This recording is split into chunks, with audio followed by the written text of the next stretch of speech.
Good morning, good afternoon, good evening, and good night, depending on where you are in the world. I am glad you're joining us this evening. Today, I have a very special guest, Lloyd de Jong, who is going to be exploring with us what the Tasfir manuals state about the treatment of Christians. As many of you know who've watched this channel for a while, we make a very strong case that Islam leads to a religious-based apartheid system that will treat Christians as second-class citizens. And Lloyd is going to explore that in more detail with us, looking at Sharia manuals, i.e. the manuals that talk about the application of Sharia law.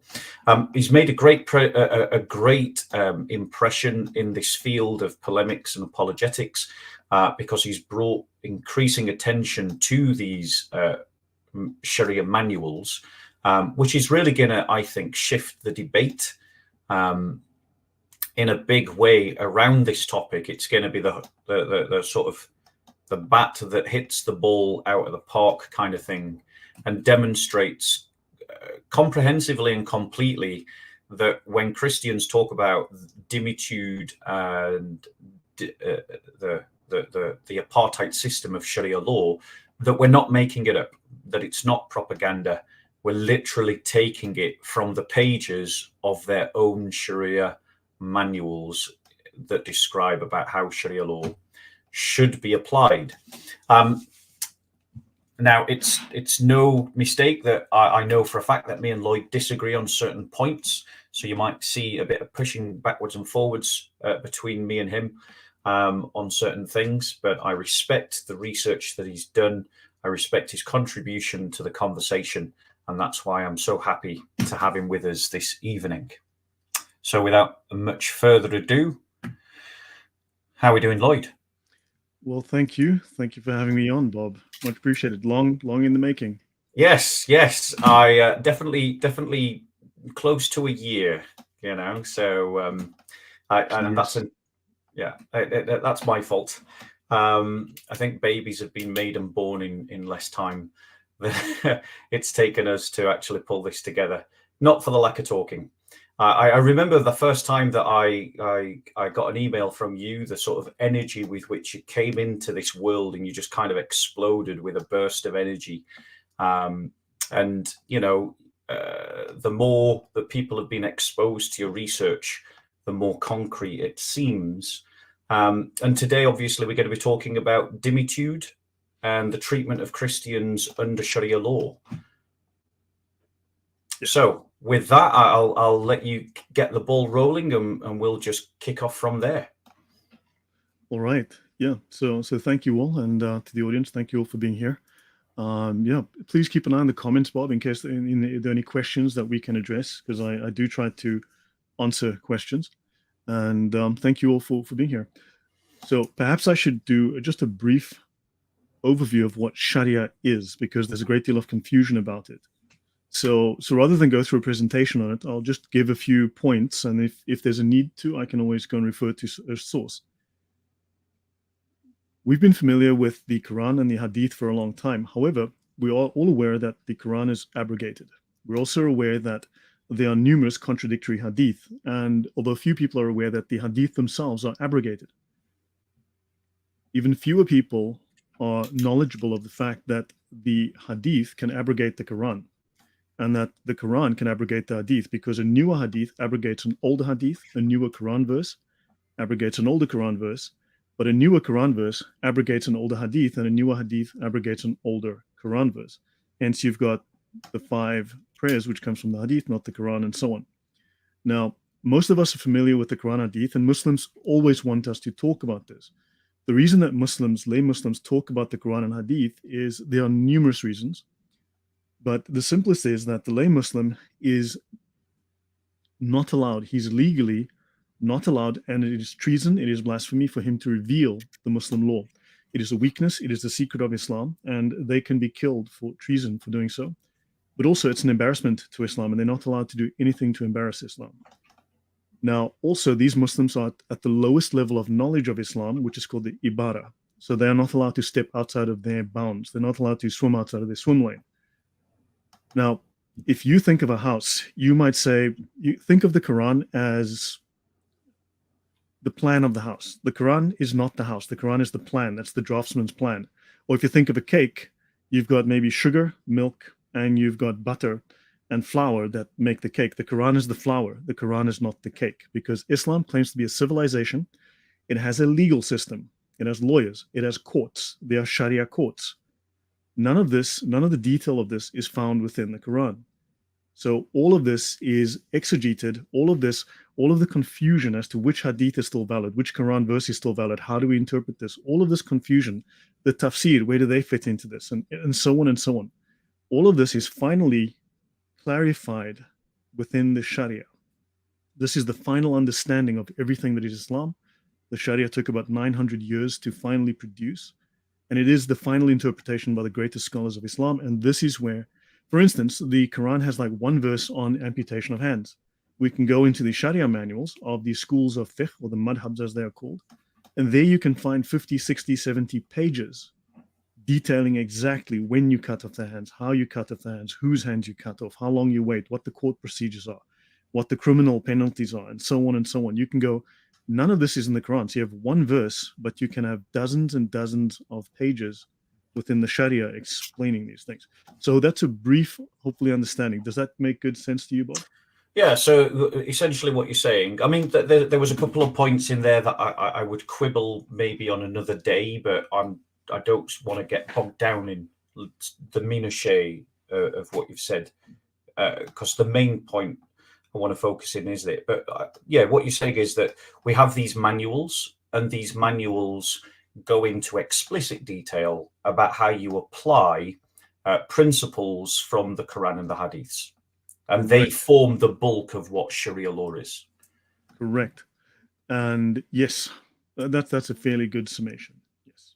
Yeah, I know. I mean, I've heard Muslim scholars talk about this as being the man-made part of Sharia law, which I always find a little hysterical, the way that they describe it, because the propagandist da'i will talk about Sharia law as being divine law, but then when they talk to their own students, they make this distinction between what's called man-made Sharia or the man-made component of Sharia, and this idea of the divine component of Sharia. Well, there's the divine revealed law, but of course then you have what's called the fiqh, the understanding, the human understanding and application of this.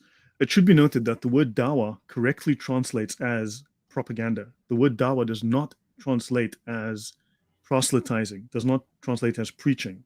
Dawah, or invitation. It literally translates as propaganda. Okay, fair enough. I didn't know that. I'll defer to Arabic speakers, but I got no reason to doubt you. I can bring it up in the Encyclopedia of Islam. I mean, so I utilize the golden standards of resources. Yeah. So what then does so we Muslims talk about this golden age of Islam, and they talk about how if we have Sharia law, everything's going to be great. The poor, there's going to be no more poor. Crime, there's going to be no more crime. Everything's going to be perfect. Everything's going to be wonderful.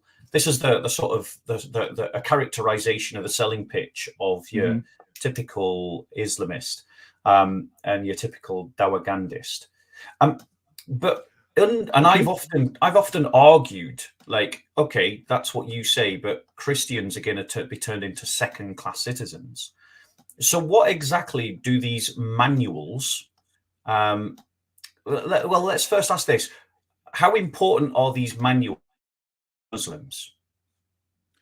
These manuals supersede the Quran, they supersede the Hadith, they supersede the Tafsir.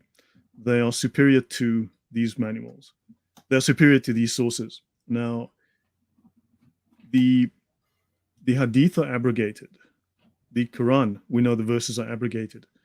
The Sharia cannot be abrogated. The Sharia cannot be annulled. The Sharia is permanent.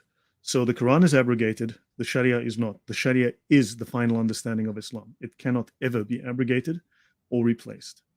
You see, I've often thought, and my opinion is that Sharia law seems to me to be a collection of different opinions about the application of the hadiths and the Quran, and it seems to me they change over time. And they, and this for me is the fudge that is Sharia law. Let me try and explain that. This is going to get a little technical, so I'll try not to get overly technical, but I need to understand Sharia is a secret. Muslims are not allowed to speak about it. Now, I will, once we finish with that, I will go into a Sharia manual and I will take it from the last statement that you made. We'll start from that point, but let me first deal with this. There are 4 schools of fiqh that are in Sunni Islam that are accepted today. There's a 5th that is accepted, the Jafari school amongst the Shia. So these 5 schools are accepted as legitimate. All other schools are considered illegitimate and false. They have not passed the test. Now, this is within the Sharia manuals, but they've not passed the test of authenticity, and whatever verdict that they've produced is unreliable. Now, 80% of what is in the different, these 4, let's take the Sunni schools, the 4 different schools. They agree on 80% of the content of the Sharia. They disagree on insubstantial issues. For instance, do you pray with your hands by your face? Do you pray with your hands by your navel? These are not issues that affect doctrine. These are not issues that affect fundamental beliefs, the creed or the aqidah of Islam. So these are minor quibbles. So these are not issues that are important in Islam. They agree on everything else. Now, for instance, you will have, let's say they say, okay, well, when someone blasphemes Muhammad, we kill him. Yes, they all agree on that, but they quibble on, do they kill him immediately? Do they kill him the next day? Do they kill him after 3 days? Do they allow him to repent? Do they not allow him to repent? Do they drown him? Do they burn him? Do they whip him to death? Do they beat him with a stick? Do they throw him with stones? Do they cut off his head? Do they hang him? These are the areas where they will disagree. They all agree you die. How you die, when you die, those are the matters for debate. Now, Allah, in His wisdom and mercy, He has decreed that human understanding, not everyone has perfect understanding. So He has this range of behavior called azima and rukhsa. Now, Sharia law is very technical. They've got these scientific terms. So azima is strictness. So strictly speaking, you die on the spot. Now, the Hanbali school, for instance, will say, well, we kill him on the spot. There's no opportunity for repentance. There's no opportunity for forgiveness. There's the other aspect called rukhsa. Rukhsa is dispensation. Shall we say, giving someone leeway. Now, in rukhsa, for instance, you will say, they'll talk about, there's a small minority of Muslims that go and kill people, that run onto a London Bridge and stab people with knives in the face. They'll say, well, it's just a small minority. Well, because this small minority, they have to do this. It is compulsory upon these Muslims that they take on the responsibility of azima. Because as long as a small minority of Muslims are acting according to this strictness, the crime, the sin of the actual crime to Allah of not performing this according to the strict rule of Allah is alleviated from the rest. So as long as that 1% acts strictly, the others are absolved. Because if they do not do the strictness, the azima, the rest, the entire souls of the ummah will be abandoned by Allah and they will fall into the hellfire. This is the belief. So a Muslim can act within a range. Now, in fact, within rukhsa, you can actually do the exact opposite of the ruling for various reasons. This is part of the doctrine of deception and lying, because Islam has a very detailed doctrine of deception and lying. It's actually, there's chapters in the Sharia that explain exactly how to lie and deceive and so on. In the Tafsir manuals. Not the Tafsir, the Sharia manuals. The Sharia manual. Is that different? Oh, yes, because that obviously, yeah, my apologies, that is different. Yeah, the Tafsir are just commentaries. Commentary on the Sharia manual. Sorry, yeah, get my terms mixed up. Yeah.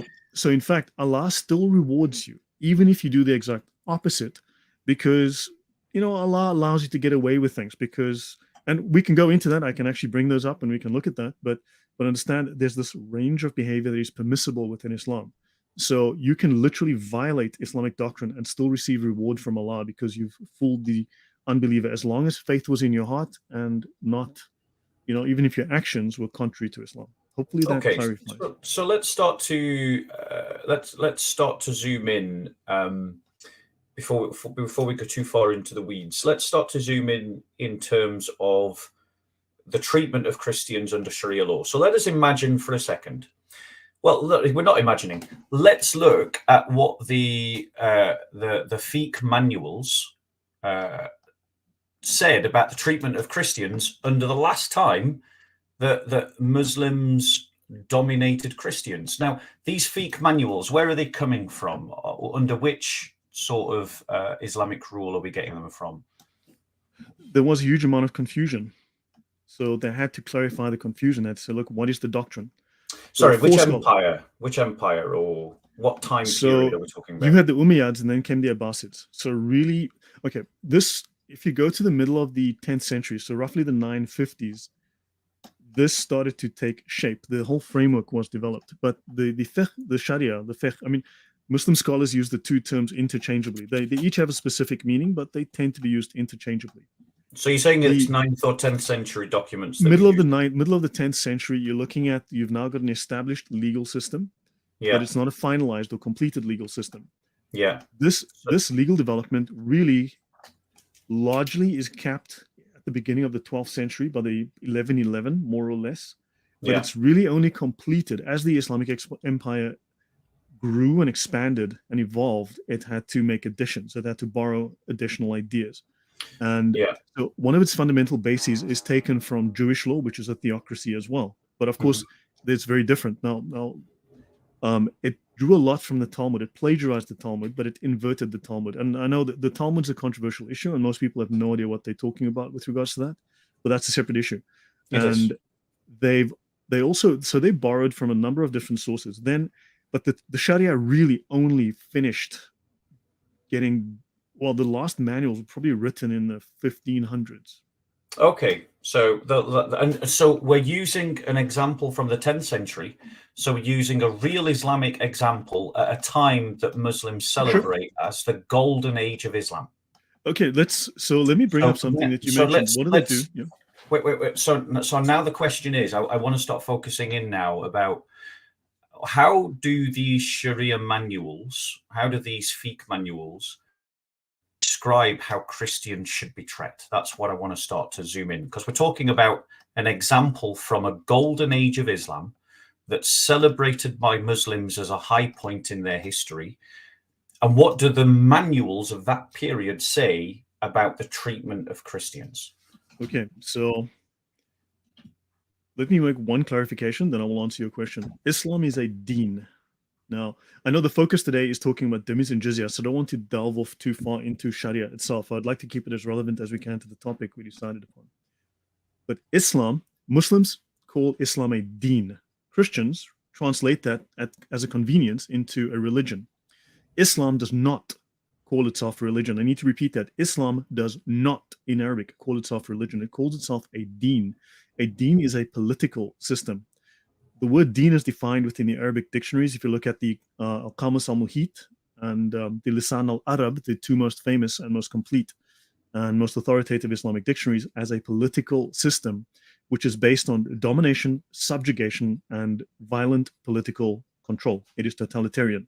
It is not dissimilar to Nazism or to socialism, to what happened in the a comparison that I've made myself, and now I want to get into the reason why. So let's actually start. So we must be subjugated, we must be dominated, we must be controlled, we must be under their political will. Right. So let's actually pull up these manuals and let's start looking at what they're saying about the treatment of Christians then. So let me start with, okay, I'm going to share my screen, go to my second screen. Okay. Yeah. So it'll take a moment for this to load. So this is related to something that you mentioned earlier, right? For instance, sorry. Can we? Oh, is this connected to the dimitude? That's what I. This This will be is the connected to, you asked presentation on how are dimitude. they supposed to treat us if we step out of line. Right now, you and I are stepping out of line. We are subject to the death penalty. We are revealing secrets of Islam. We are also disparate. We are, as far as they're concerned, we're embarrassing and shaming Islam. And therefore sorry, I want to focus in on the bits that talk specifically about Christians. Does it talk specifically about Christians in this? Right, let's talk about it. Go on. Okay. This is called the summary of the unsheathed sword against the one who insults the messenger.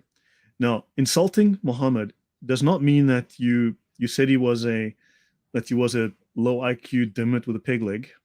To insult Muhammad is to under any circumstances to state that Muhammad was not perfect. If you claim Muhammad is not perfect, then you have committed blasphemy. And for this, now let's have a look. This is by Shaykh al-Islam Ibn Taymiyyah. Now there's lots of things I can clarify, but let me have a look at this. Okay, so let's have a look at the first 3 chapters. If you can perhaps read that for me, please, Bob, and tell me what those chapters say. The second issue, well, the first one is whoever insults the Prophet is to be killed, whether they are Muslim or a disbeliever. Killing is prescribed on him, the one who insults the Prophet, and it is not permissible to imprison or show favor to him or to ransom him.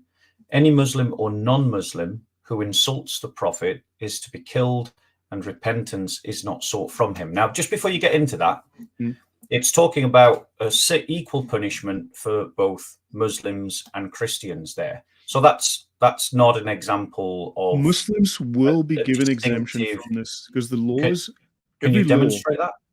Every law can be given its entire opposite, right? But you are not of the equal. Your value is half that of a Muslim. So that's the kind of thing I want to talk about. So you are not. Now, this is an example of equal treatment. Now, this speaks of the distortions and fabrications of the enemies of Islam concerning him. Now, we are the enemies of Islam, right? Let's have a look here. Let's see what this book says. The objective of this work is to clarify the Islamic ruling on this subject, that who insults Muhammad, okay, whether Muslim or disbeliever, is to be killed. Well, that's equal treatment. They are to be killed. There will be exceptions. Every single Islamic law, every single one has an exception. Yeah, but what I want to talk about, Lloyd, is about the treatment of Christians specifically. This is related to Christians. This is just an example of anyone who insults Muhammad. Have Christians been killed for speaking about Muhammad? So have Muslims. So that's not the topic. The topic I want to talk about is about dimitude. No, Sharia law applies to Christians, applies to non-Muslims. It is meant to be imposed. Yes, but this is equal treatment. They are to be killed even if they pay a protective tax in a Muslim state. That's dimitude. I'm pretty sure that's dimitude. So let's talk about jizya, not let's talk about killing Muhammad for insulting Muhammad. So if we insult Muhammad, we are to be killed. You'll notice there's unanimous agreement on killing. 1 second, bro. Yeah. The point is, what I want to talk about is dimitude. This is where Christians... No, this does apply to One second, Lloyd, 1 second. This is an example that the punishment is equal to Muslims and Christians. That is not an example of dimitude. I want to talk about dimitude. So could we come on to that topic?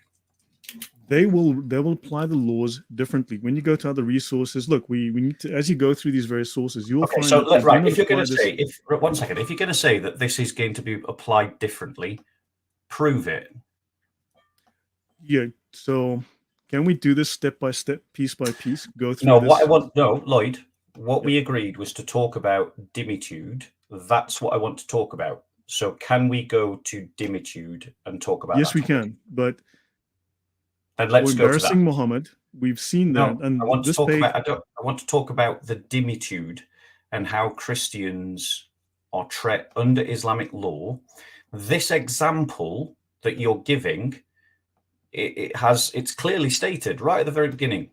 It's an equal punishment for Muslims and Christians, and therefore it doesn't fall under the example of dimitude. So can we go to the bit that talks about dimitude? It applies to dhimmis, though. So look, but it also applies to Muslims. Granted, but Sharia applies so it's to not an example of dimitude. So I want to go to the bit that talks about dimitude. Okay, so within Islam, Christians are regarded as part of a remnant cult that has refused to accept Muhammad. So Go on. so this is the orthodox view within Islam, right? We are a remnant cult that has refused. Our religion is now invalid. It has been abrogated by Islam. So these religions are abrogated, and it is kufr, right, to believe that we have a valid religion. Now, Muhammad has been made superior to all before him. Muhammad is superior to Jesus. He is, in fact, the new Jesus, right? Now, we'll be using this book, The Reliance of the Traveler. I'm not going to go into depth on this one, but this is the most highly regarded, this is the most common, the most popular Islamic law manual in the world. Okay. It is very, very highly respected. So we'll be looking at this and a variety of others. Now, captives of war in Islam may be killed. Now, you'll find here that technically Muslims, well, let's have a look. When an adult male is taken captive, the caliph, they're speaking here of non-Muslims, speaking here of Christians, right, because of jihad. When an adult male is taken captive, the caliph considers the interests of Islam and the Muslims and decides between the prisoner's death, his slavery, release without paying anything, or ransoming him in exchange for money or for a Muslim captive held by the enemy. If the prisoner becomes a Muslim before the caliph chooses any of the four alternatives, then he may not be killed, and one of the other three alternatives is chosen. Now, Muslims have the opportunity to plead, and they will be given a different treatment, even with the previous example. They can say, well, we're Muslim, blah, blah, blah. They can be given an alternative. There is no such alternative given to Christians unless there's some particular pressing need that the Muslims unless they become a Muslim. Correct. Now, notice Muslims always like to tell us that you're not allowed to cut down trees in jihad. Of course, this is directly shown here to be false, right? You can cut down enemy's trees. Now, notice this law applies to the dhimmi. When you become a dhimmi, this law applies to you. Later on, you'll find this is a law applying to captives of war, to prisoners of war. This very same arrangement applied to prisoners of war applies to dhimmis. So, I mean, for me, as a dhimmi, you are a captive of war. You're a prisoner of war under Islamic law. Yeah. So do we have examples? The examples that I'm interested in, and perhaps I've not been clear. So wherever we need to skip to in this presentation, let's go to the bit where we're talking about Christians who are living under Islamic law. Can we get there step by step? And the specific rules that Christians live under. Could we go to that bit, please? Because that's what I want to talk about. That's what I'm getting to piece by piece. I'm just introducing it piece by piece.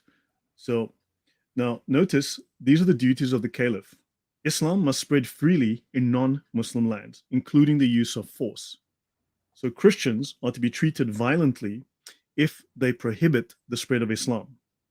Now, violence, there are 14 different kinds of jihad. There's not just violent jihad, although legally, jihad is defined as the use of violent force, the use of warfare, the instruments of warfare, the tools of warfare. But since there are 13 or 14 different kinds of jihad, there are multiple ways of achieving this goal. Muslims must organize jihad against non-Muslim government, which prevents Muslim dawah from entering its land. This will be applied to Christians. This is happening in Britain. This is happening in Europe. This is what happened, in the 9th and 10th centuries. Muslims invaded Christian lands. They invaded the Byzantine Empire. They invaded Spain. They invaded France. They invaded Sicily. They invaded Italy, Bulgaria, Romania.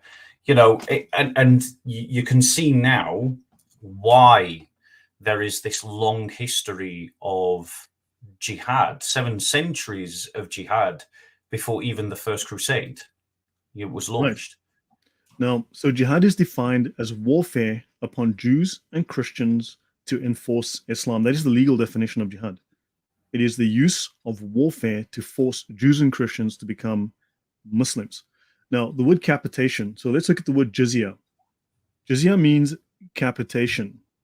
Right? Now, the definition of capitation is a direct uniform tax imposed upon each head or person, also known as a poll tax. Yeah. Of course, the opposite of capitation is decapitation. Right? So let's bear that in mind. So now let's look at Ibn Abbas.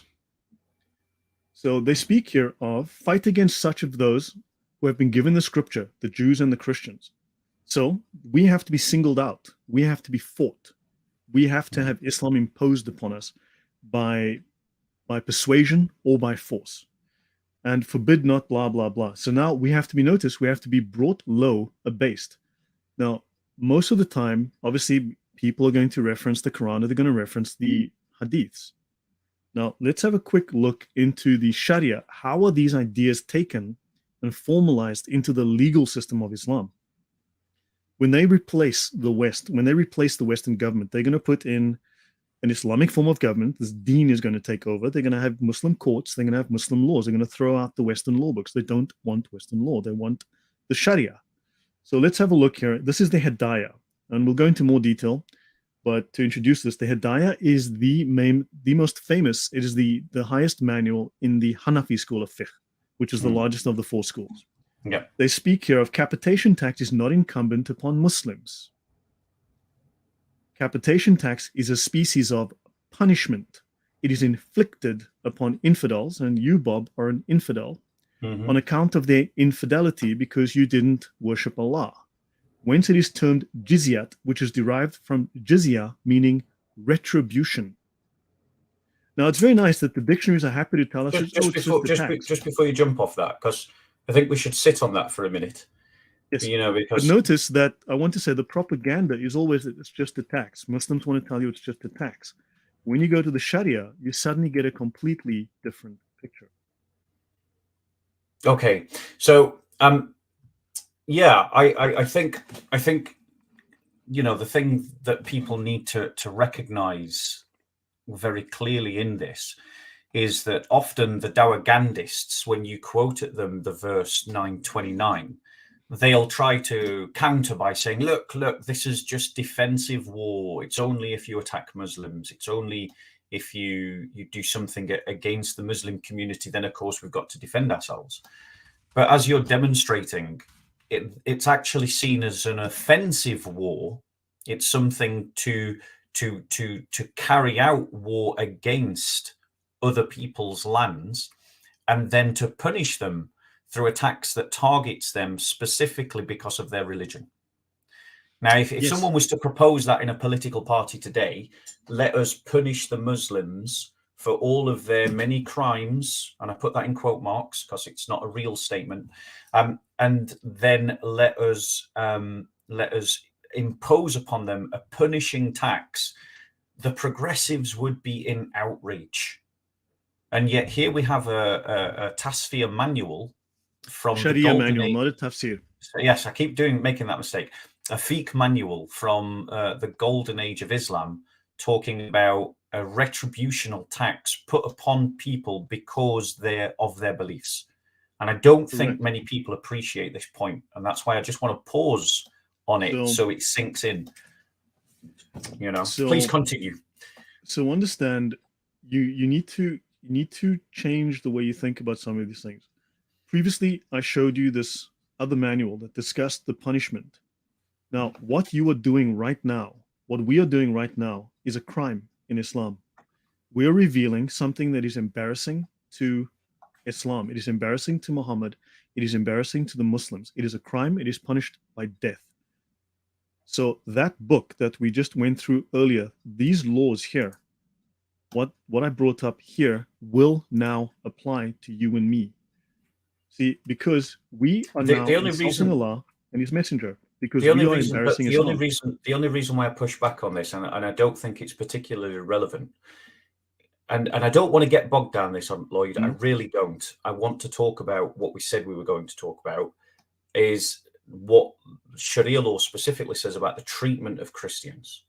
Yeah, so, now this will not apply to us. Because that punishment, I know it will apply to us, but it also applies to Muslims. So it's not an example. It will not be applied equally there. But so now notice, and that's fine. If you're going to say that, say it, but bring your evidence.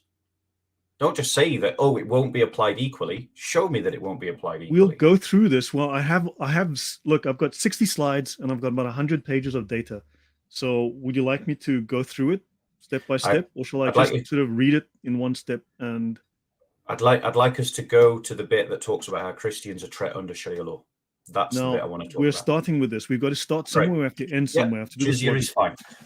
So now notice they speak here of being abased. Let's go back one. They speak of being brought low, abased. Christians must be. Now you can go into the tafsir, you can go into the hadiths. Okay, that's the tafsir. What does abase mean? Behave in a way that belittles or degrades someone. Christians must be belittled and degraded. We must not be treated with respect. Notice it means to humiliate, to belittle, demean, degrade, or disgrace.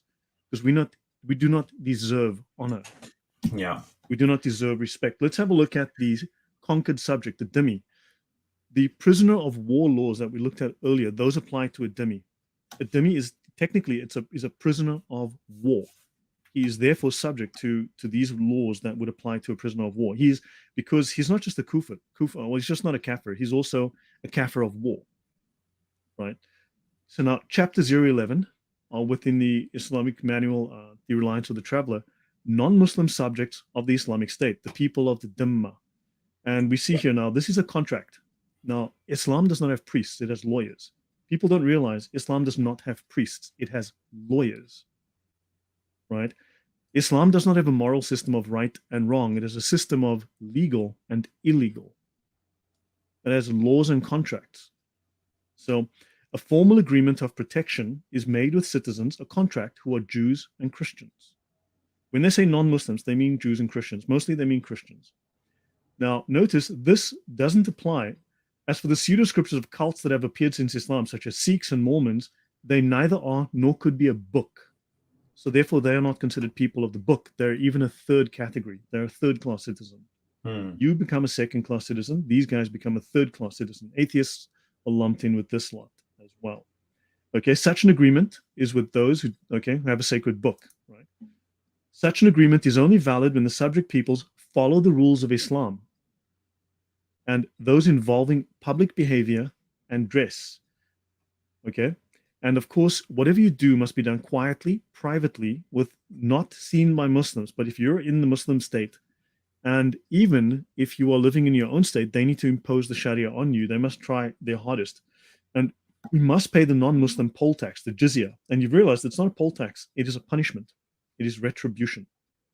Okay? Yeah, and I think that's one of the most vilest and objectionable statements within the Quran, is the injunction to denigrate, because certain translators translate it as denigrate, some translate it as humiliate the Christian.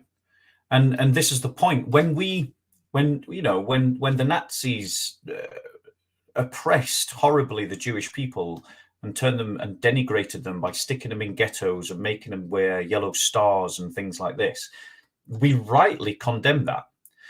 But in the Quran, there is an injunction to denigrate the Christian, to humiliate the Christian. The same, because the Christians must wear the zinnah. They actually have to wear, like the Jews have the yellow star, the exact same. And Christians will also have to be isolated into their own little ghettos. Now, notice, it is legal in Islam to lie. I want to stress this. It is not only legal in Islam to lie, it is obligatory. Yeah, let's take that as a given. And I can go through chapters. There are pages and pages of this. I mean, I can go through chapters of that in the Sharia. We'll just assume that you can prove that. Let's focus on the dhimmi. So because they're allowed to lie to you, and it's obligatory to lie to you, and it's obligatory for them to. Anyway, notice it says here in this. Now, it is obligatory for Muslims to lie. If something is going to cause friction, they need to try and bring harmony and peace, and they can lie. So, for instance, they state here, it is collected with leniency and politeness. This is absolutely not true. But it's legal for them to lie because this will create peace, right? This will help them to deal with the friction that would come from the fact that they have to humiliate you when collecting this. So we can look at examples of that. But notice, such Muslim subjects are obliged to comply with the Islamic rules. They are penalized for committing adultery or theft, though not for drunkenness. Well, if it's public drunkenness, you will be penalized. They are distinguished from Muslims in dress. They have to wear a wide cloth belt, the zunnah. They must even wear different shoes. Wow. They're not allowed to wear a leather belt. They have to wear caps that are different from the Muslims. And so on. They are not greeted with salam alaikum. Yeah. I just want to sit on number 2 because we've had recent experience of what that looks like in real time. You know, the Nazis made the Jews wear the Star of David so that every Jew could be identified. This golden age of Islam, you know, that Muslims say we should celebrate and point to and say how wonderful Islam is saying that Christians have to wear clothes that distinguish them as Christians. Yes. And these same Muslims, Islamists, you know, who are pushing Islam, they will be appealing to books like this if they ever get the chance to impose Sharia law again. Remember, the Sharia can never be abrogated. It is permanent. Yeah. Now, let's continue. Then I'll jump to... Please. Look, this is a simple overview. We'll get into a deeper overview. I'm doing an introduction because people say I tend to knowledge bomb them too fast. So, Christians are not greeted with Salam Alaikum, peace be upon you. And Christians must keep to the side of the street. They may not build higher than or as high as the Muslims' buildings, though if they acquire a tall house, it is not torn down or burned. Although they may not permit you to repair it if it starts to become dilapidated. You are forbidden to display wine or pork or to ring church bells. You may not display crosses. Yeah. I was just going to say, I take it are you going to go into all of these examples in more detail? It will go through different books. We'll go through the Hidayah. We'll jump in. This is the Reliance. We'll go through the Hidayah later to show additional information on this. Yeah, because I just want people to sit on what you're watching there for a minute. Like, don't skip past this, guys. It's saying, and we see this in Muslim countries today. So if you go to Saudi Arabia, churches cannot display crosses and they can't ring bells. If you go to Qatar today, all the churches of Qatar, where we celebrated the World Cup, are stuck on a compound so that they can't, and they don't have public, they can't show their Christianity so that Muslims can see it. So Muslims are still applying this concept today, right now. This is not something from the past. This is something from the present. Please continue, Lloyd. Remember we spoke of Azma and Rukhsa? If they cannot do it strictly, they must do as much as they can Okay, let me continue. They are forbidden to build new churches. So if your church starts to fall down, it falls down, and of course you have one less church. This is simply because they need to... Notice you cannot recite the Bible, Old and New Testament, aloud. Now, I thought that they believe in Jesus, they believe in the Bible. No, they do not. There is no form of ecumenical togetherness with Islam. They have to destroy. Because remember what I showed earlier. Let me just run back. What I showed earlier, let me just go back to this. Previously revealed religions were valid, but were abrogated by Islam. Erroneous theories affirming these religions' validity, but denying or not mentioning their abrogation, or that it is unbelief, it is kufr, to hold that the remnant cults now bearing the names of formerly valid religions, such as Christianity, are acceptable to Allah.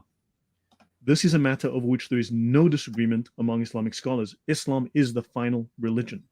And so they must erode these other religions. And whilst you find your place, you know, people might say, oh, this is a manual from the 9th century. This is something that happened in the past. Well, no, Christians in Egypt are complaining about the fact that they can't repair their churches today. They are constantly complaining about the fact that they're not allowed to build new churches today. Christians in Indonesia today are struggling for the right to build new churches. Christians in Pakistan cannot do evangelism. They can't read the scriptures out on the street for fear of attack.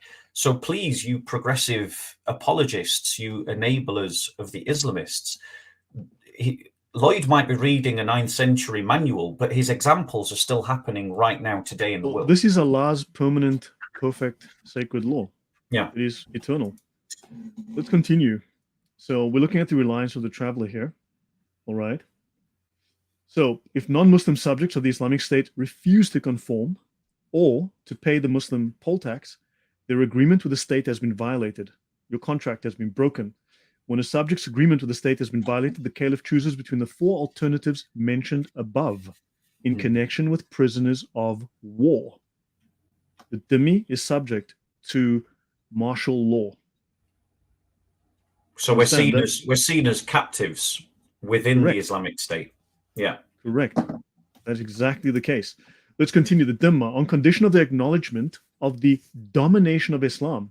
So we have to acknowledge the domination of the Muslims, that we are dominated by, right? And notice, so it says here that this is within the Encyclopedia of Islam, and they speak of, within dimitude, right?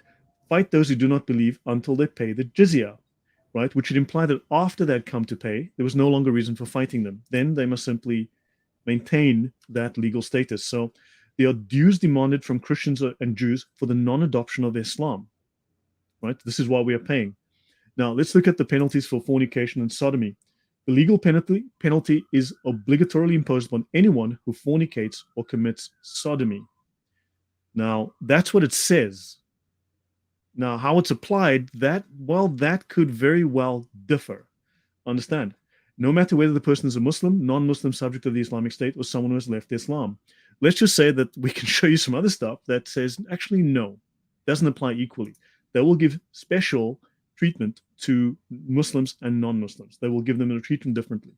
Now, the Sharia says, for instance, women are supposed to be stoned to death. This is very much within the Sharia. Okay, but let's continue. And a pregnant woman is not stoned until she gives birth. Okay, let's continue. Now, notice it says here, the honor of Islam. Now, this is from various Islamic scholars from whose opinions eventually made up the Sharia.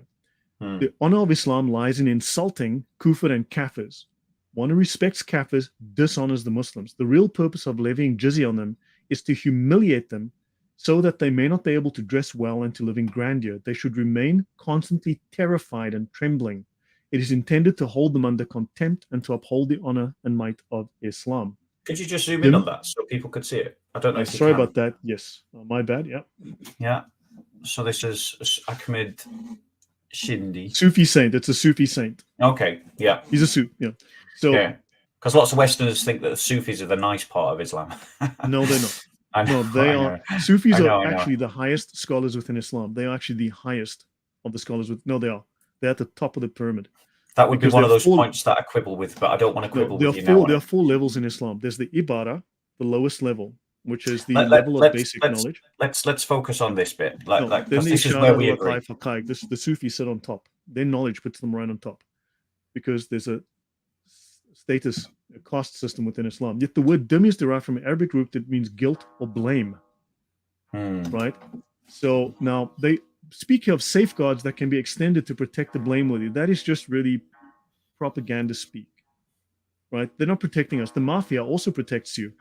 You know, it would be a shame if your windows got broken. Right? Yep. Good point. Notice, they speak here of an unwillingness to wage or fund holy war, because Christians are not willing to fight with the Muslims against their neighbors to impose Islam, and they were not willing to donate money. Therefore, they must take this money from them. That's why they need to pay the jizya, so that Muslims can fund war. You see? So this is what we're learning. And it's an order for Muslims that they should not give leeway to non-Muslims, and they should not greet them first, nor yield the way for them. When it says leeway, what's it talking about? For instance, if you're walking down a street and there's a puddle of water and there's a dry pot, the Muslims walk on the nice side and you go walk in the dog poo, and you get your shoes wet and you walk in the mud and you walk on the broken bottles, because you don't walk on the nice side of the street. The Muslims get priority. Yeah. If, for instance, you are not allowed to have a horse, you can ride in a donkey, but Muslims ride horses, and so on. This is how this works. That would be the equivalent of saying you can't have a car, you got to drive a moped. Correct. Today. Okay. Now notice, one may cut down their trees. Okay. One must destroy their useless books. Jihadists may take booty as booty, whatever they decide. Right. One must go on jihad raids at least once a year. Some scholars will say every 6 months. Okay. You may use a catapult against the non-Muslims, the dhimmis, when they're in a fortress, even if among them are women and children. So you may kill their women and children. We'll look at other sources saying the same thing. We'll look at corroborating sources. Their houses may not be higher than the Muslims. The dhimmi may not ride an elegant horse or mule. Dhimmis must wear an identifying patch, even women. And dhimmis must hold their tongue, must learn to shut up. Okay? Let's continue. The Baghdad Caliph. So each male Jew should wear a yellow badge on his headgear, a piece of lead hanging around his neck, inscribed with the word dhimmi to signify they had to pay the poll tax. Jews had to wear girdles around their waist.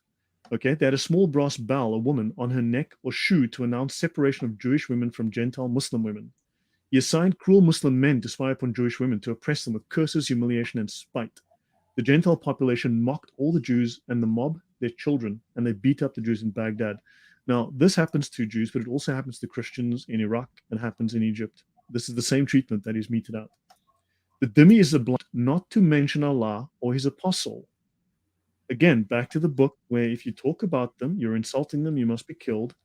This now refers back to that.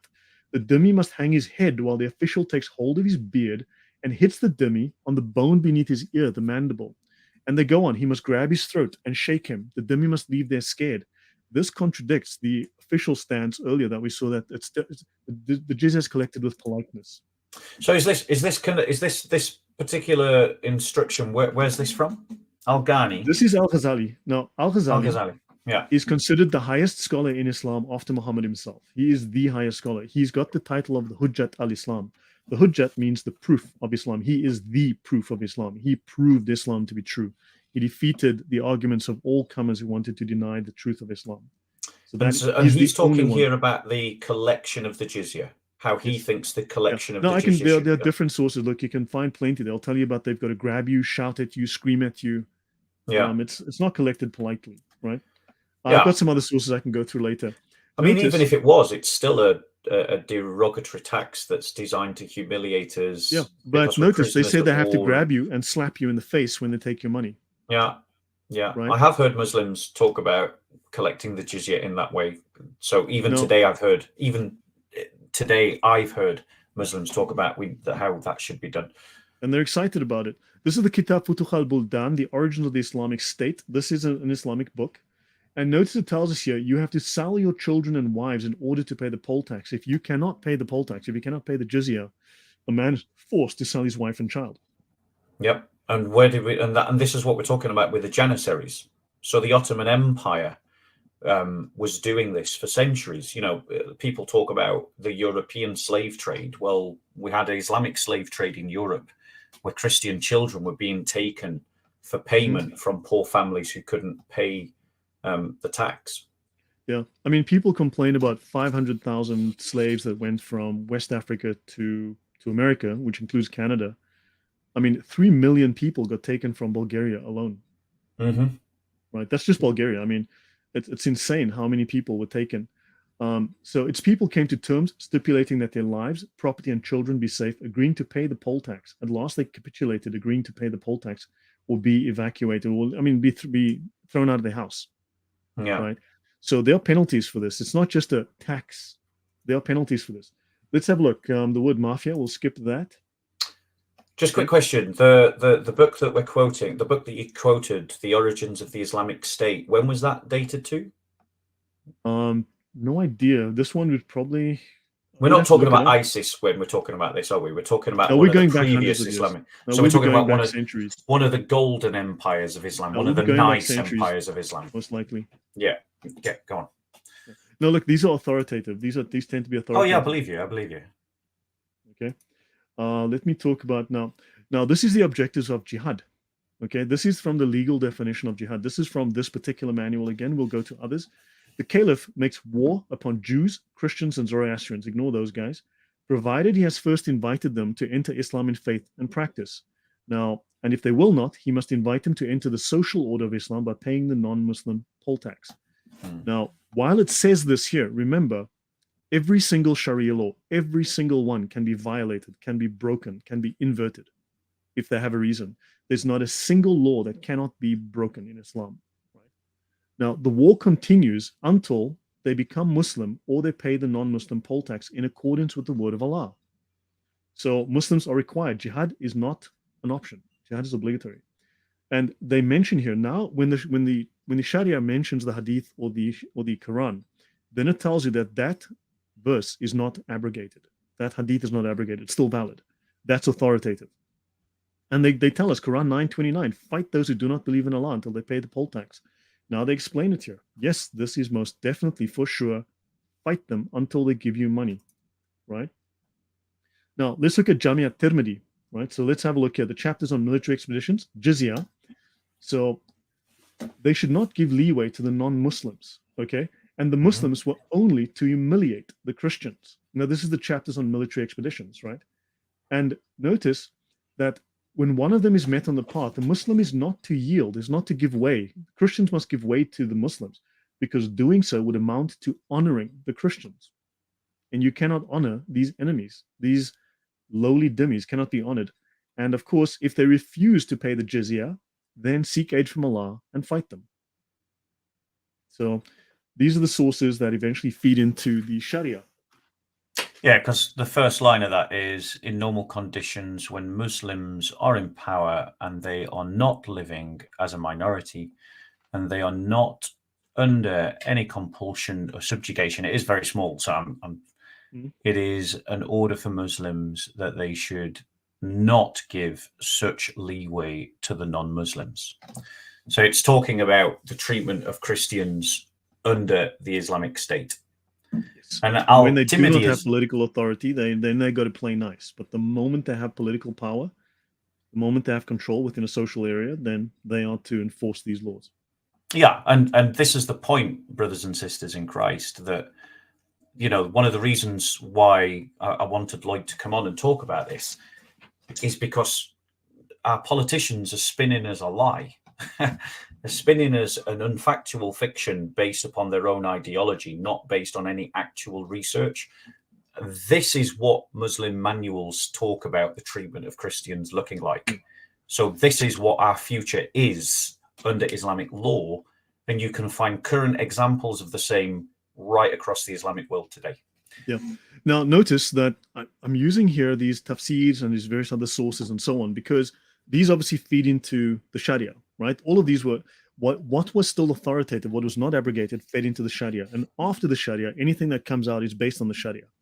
But do understand they can lie to you. And also, I want to show that Muslims will dispute these sources. But when you go to the Sharia, they only point in one direction. There is no deviation in the Sharia. Now you and he have written between you a document, a contract. Okay. Allah has put an end to discussion and truces between the Muslims and the people of war since the revelation of quittance, except for those who agree to pay the jizya. So they must make war. So let me run through. Okay. Oh, it should be noted that under the full Sharia, if that's ever implemented, a Muslim who holds the prayer to be obligatory but neglects to perform it, okay, has not committed unbelief, thank heavens. Rather, he's executed, washed, prayed over, and buried in the Muslim cemetery. This is what ISIS did. They followed this to the letter. If a Muslim missed one daily prayer, they murdered him, chopped off his head. This was standard practice. This is not a small minority who are insane. This is standard Sunni doctrine. This is normal Sunni doctrine. It's just not yet implemented. Understand? I think one of the I wonder how that law is applied in places like Saudi Arabia, because I wonder. I mean, I'm not aware of whether they do that in Saudi Arabia. I'm sure I would have heard it if they did. The Taliban does it. Look, it probably does happen in places, but I mean, you look. It's legal to kill your children. It's perfectly legal to kill your children if they disobey you. So, but don't forget, the Sharia is not necessarily fully implemented because this will only happen at the end times. They are trying to hasten the coming of the end times when they can implement it. I wonder if it goes back to the distinction that you made between strictness and Azima and Rukhsa. Azima and Rukhsa. Yes, they're allowed to. If for some reason, for instance, because to my knowledge, Lloyd, you know, that idea of killing a Muslim for missing one prayer is not widely practiced amongst Muslims, even in places where they can, like Saudi Arabia, like Iran, like Afghanistan. I might be wrong on Afghanistan. I can't really say. Well, I know what the Taliban do on a daily in Afghanistan at the minute. But my point is not to dispute that it's there or that ISIS did it. I can believe that. My point that kind of indicates to me is that you've got these different manuals that have different levels of strictness in terms of their application. And so, go on. If Saudi had to apply these laws, there would be a massive international outcry. They would lose their status in the world. It would bring embarrassment. America would refuse to sell them arms, ammunition, and so on, and technology. Therefore, they have to comply as much as they can. But one day, when the Sharia is implemented, because they've got dominance, then these are the laws. There are no other laws. These are the laws that will. So they are limiting these laws temporarily. That's all. Now, it says within the Reliance, for instance, part of the Sharia is that None of you believes until I am more beloved to him than his wife, his child, his self, and all people. So Muhammad was just a warner in the Quran. Within the Sharia, Muhammad becomes effectively Jesus. So no Muslim is a Muslim until he believes in Muhammad and loves Muhammad. You shall love the Lord your Muhammad more than thy wife, thy child, your life, and all other people. So they're required to love Muhammad because Muhammad effectively becomes the replacement Jesus, the counterfeit Jesus. And the will to obey Muhammad and not disobey him, this is one of the obligations of Islam. See? So Muslims, this is why you will be killed for not listening to Muhammad, for insulting Muhammad, for not thinking he's perfect. Yeah. So what sorry, where are we going back to on the dimitude? Yeah. Yeah, we're back on it now. Yeah.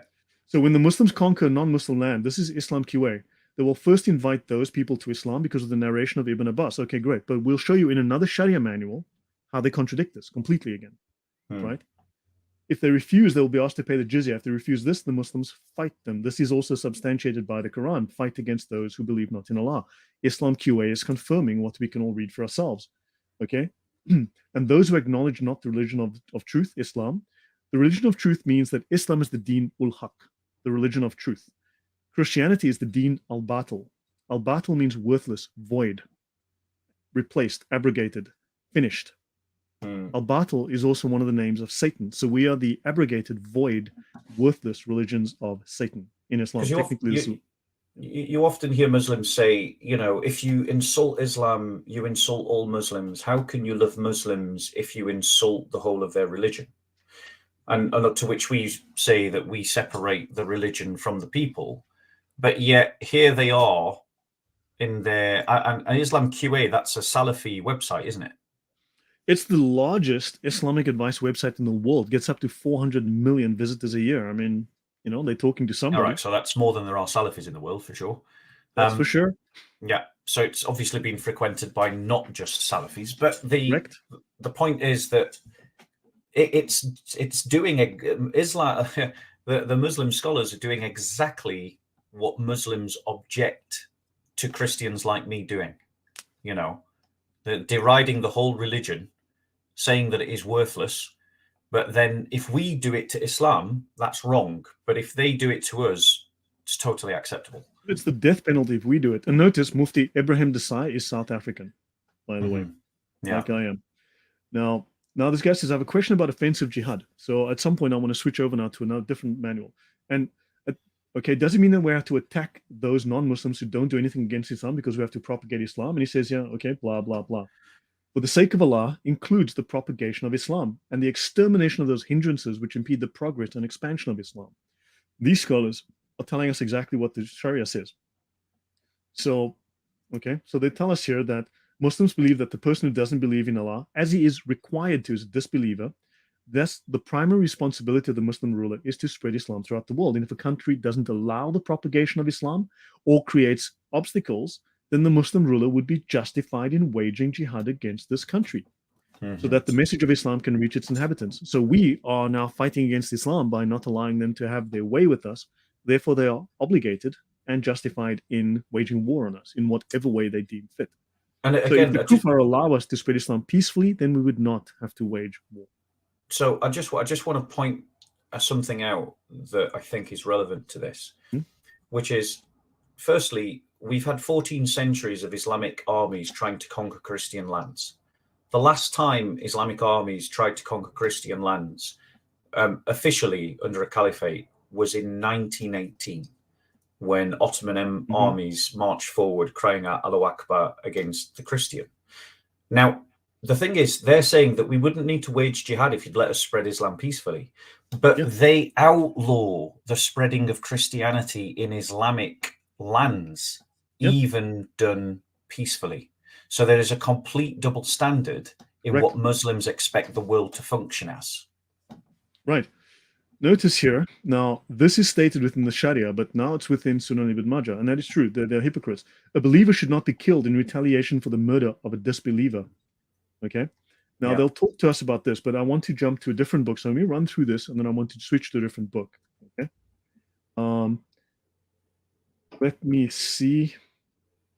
Okay, it says here that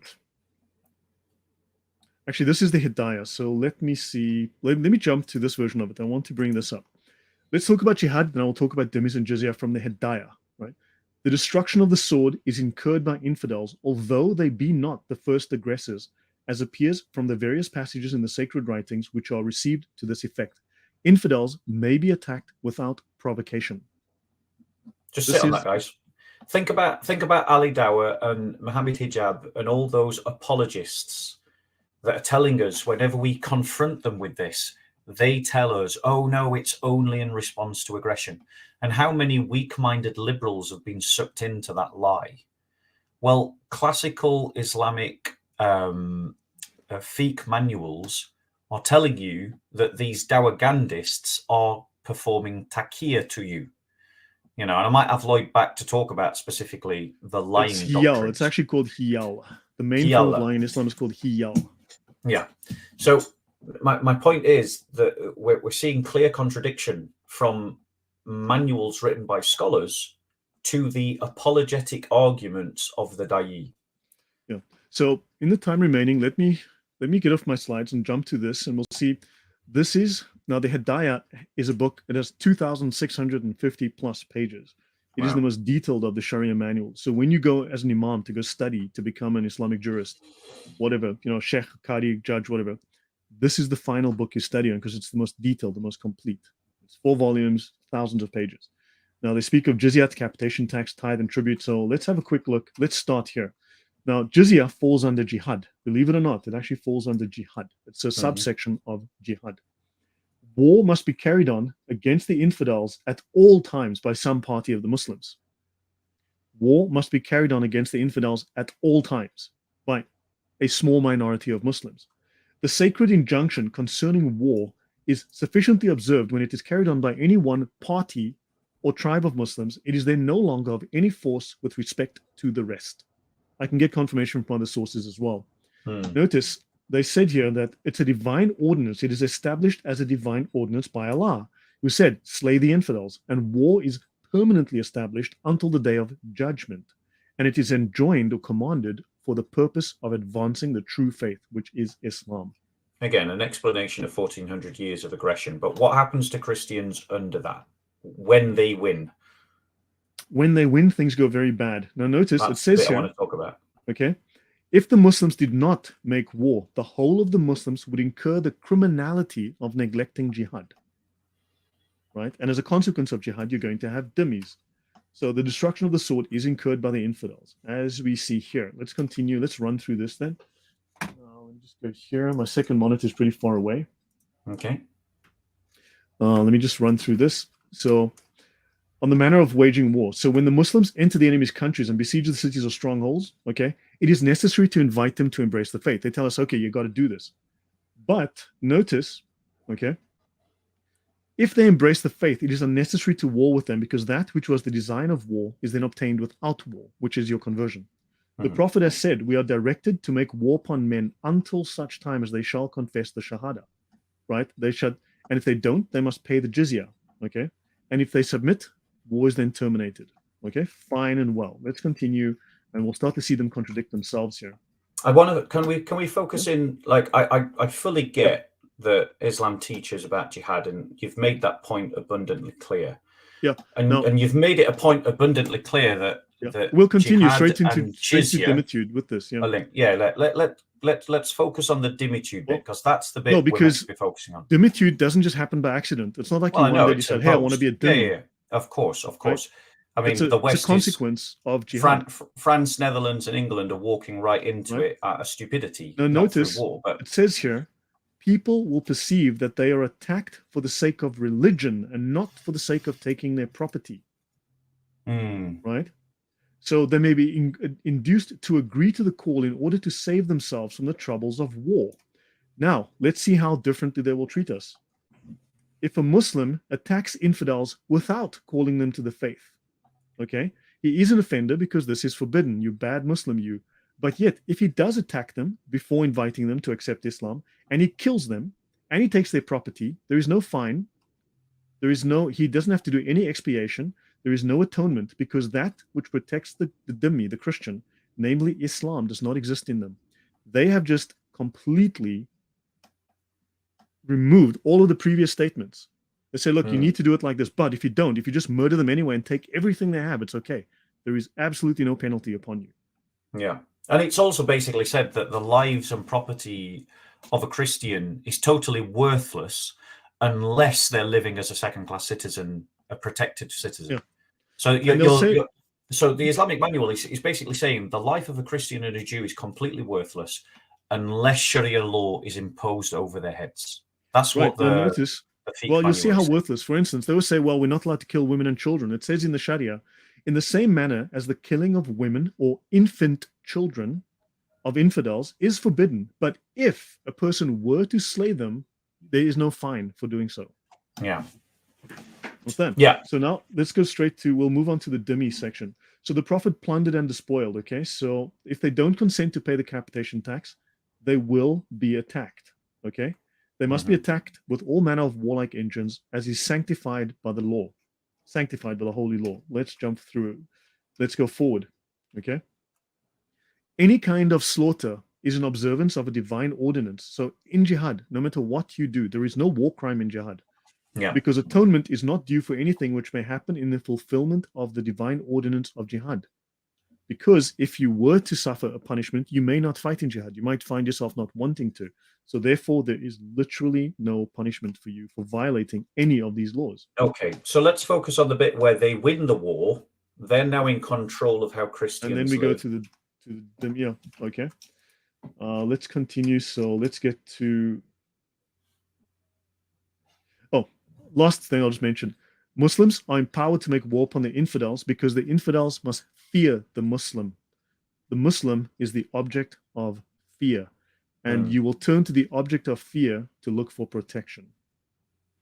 Okay, so now they win the war. Let's talk about let's jump forward. What happens when they win the war? Okay, so now they've got captives. It is his choice to slay them because the Prophet put captives to death.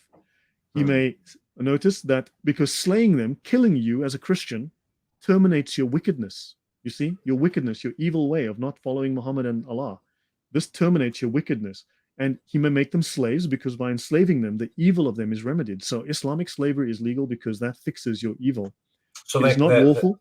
The concept. So basically, it's not just that we are worthless; it's that we are a net negative. You're evil. Christians are a net negative. We're considered by default to be wicked in these fiqh manuals. Yeah, you see, so slavery in Islam is moral because it actually fixes your evil without killing you. Right? Your evil ways are remedied without murdering you. So well, that explains 1400 years of Islamic slavery then. Yeah, it's moral slavery as far as that's why Daniel Pikachu is constantly talking about how Islamic slavery is moral. It's actually a moral institute. So now let me just I just need to find the section on the jizya. Yeah. And the point, like, as you can see, there's a bit of heavy shepherding because I know that Lloyd has like a ton and a wealth of information that he wants to give, and I want to zoom in on a very narrow point, a narrow spectrum of that information. But it's important for us as Christians to recognize just how deep the lie is that the progressive liberal spews. You know, when David Cameron comes out and he says it's a religion of peace, and how much lying is occurring when Dawagandists try to say it's all about retaliation, but it's also the sheer threat. It's what is at stake for us if Sharia law ever spreads again out of Arabia, ever spreads out of Iran, ever spreads out of Afghanistan. This is what it looks like for us, and as I've given in my earlier examples, still does. So what are we looking at now? Al-Qudri. I just want to bring up, so this, before I jump back into the Hidayah, I want to go into this. Is the Muqtasar al-Quduri. This is a Sharia manual that is usually used to train new imams. When an imam goes to seminary, goes to Al-Azhar, or goes to Medina, he gets trained in the Sharia. This is one of the very first manuals he'll be trained on as a basic manual. It says here, lying to non-Muslims, cheating them and backbiting them is permissible in certain circumstances, as is killing them. This is without penalty. You may murder them without penalty. The Muslim is not to lose sight of Islamic injunctions, and one may not be nice to Christians at the expense of compromising Islamic principles. Yeah. That's in the Sharia, right? Now, this continues. Now, of course, this is Shafi, the man who founded the fiqh, the schools of fiqh. I mean, this guy's the main figure within this. And he says, slay the polytheists, lie in ambush. Okay, so, and then of course he goes on. Okay, the unbelievers must be fought until they accept Islam. And then of course, they tell us here, Muslims consider this the very first book of international law. It's called the Kitab al-Siyar al-Sagir, the very first book of international law. They consider this goes back 1,000 years, right, or more. They mention that we are in the territory of war, the territory of disbelief, and if ambush is made against them without inviting them to Islam, it makes no difference. So the whole talk about we must be invited and all of that, okay? And of course they go on, and let's just continue through this. Okay, let me skip through that.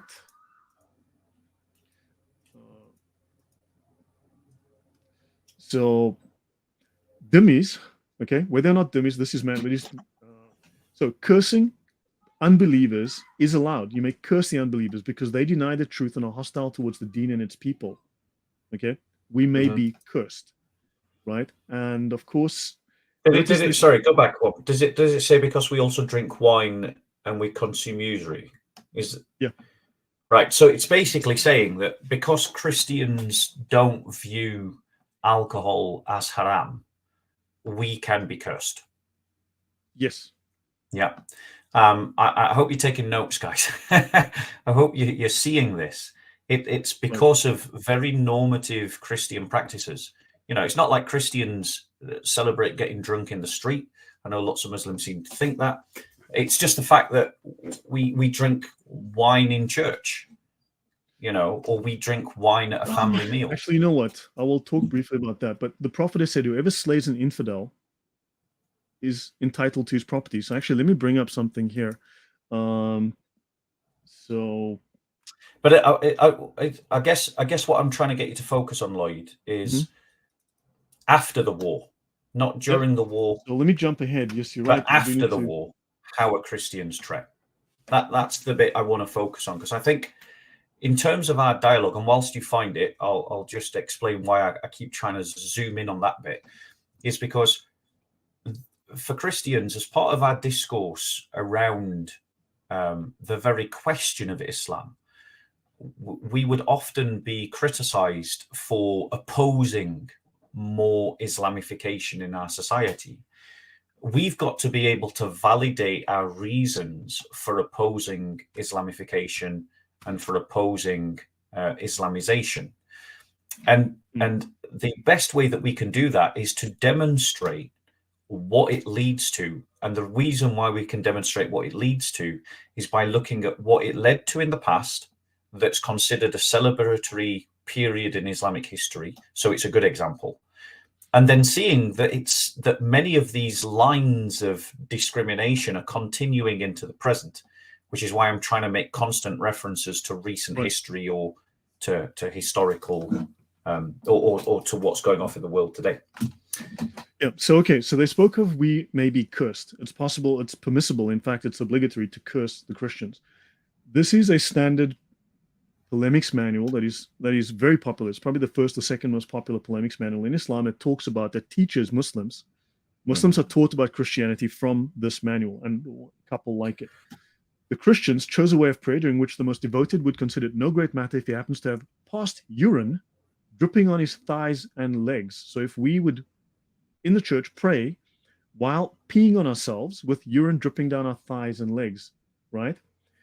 We would sit in church, discussing with our neighbor matters like the price of wine or pork, who won in gambling, what food he has at home, and then the Christian in church will interrupt his prayer and talk about similar things and then urinate in his seat if he can.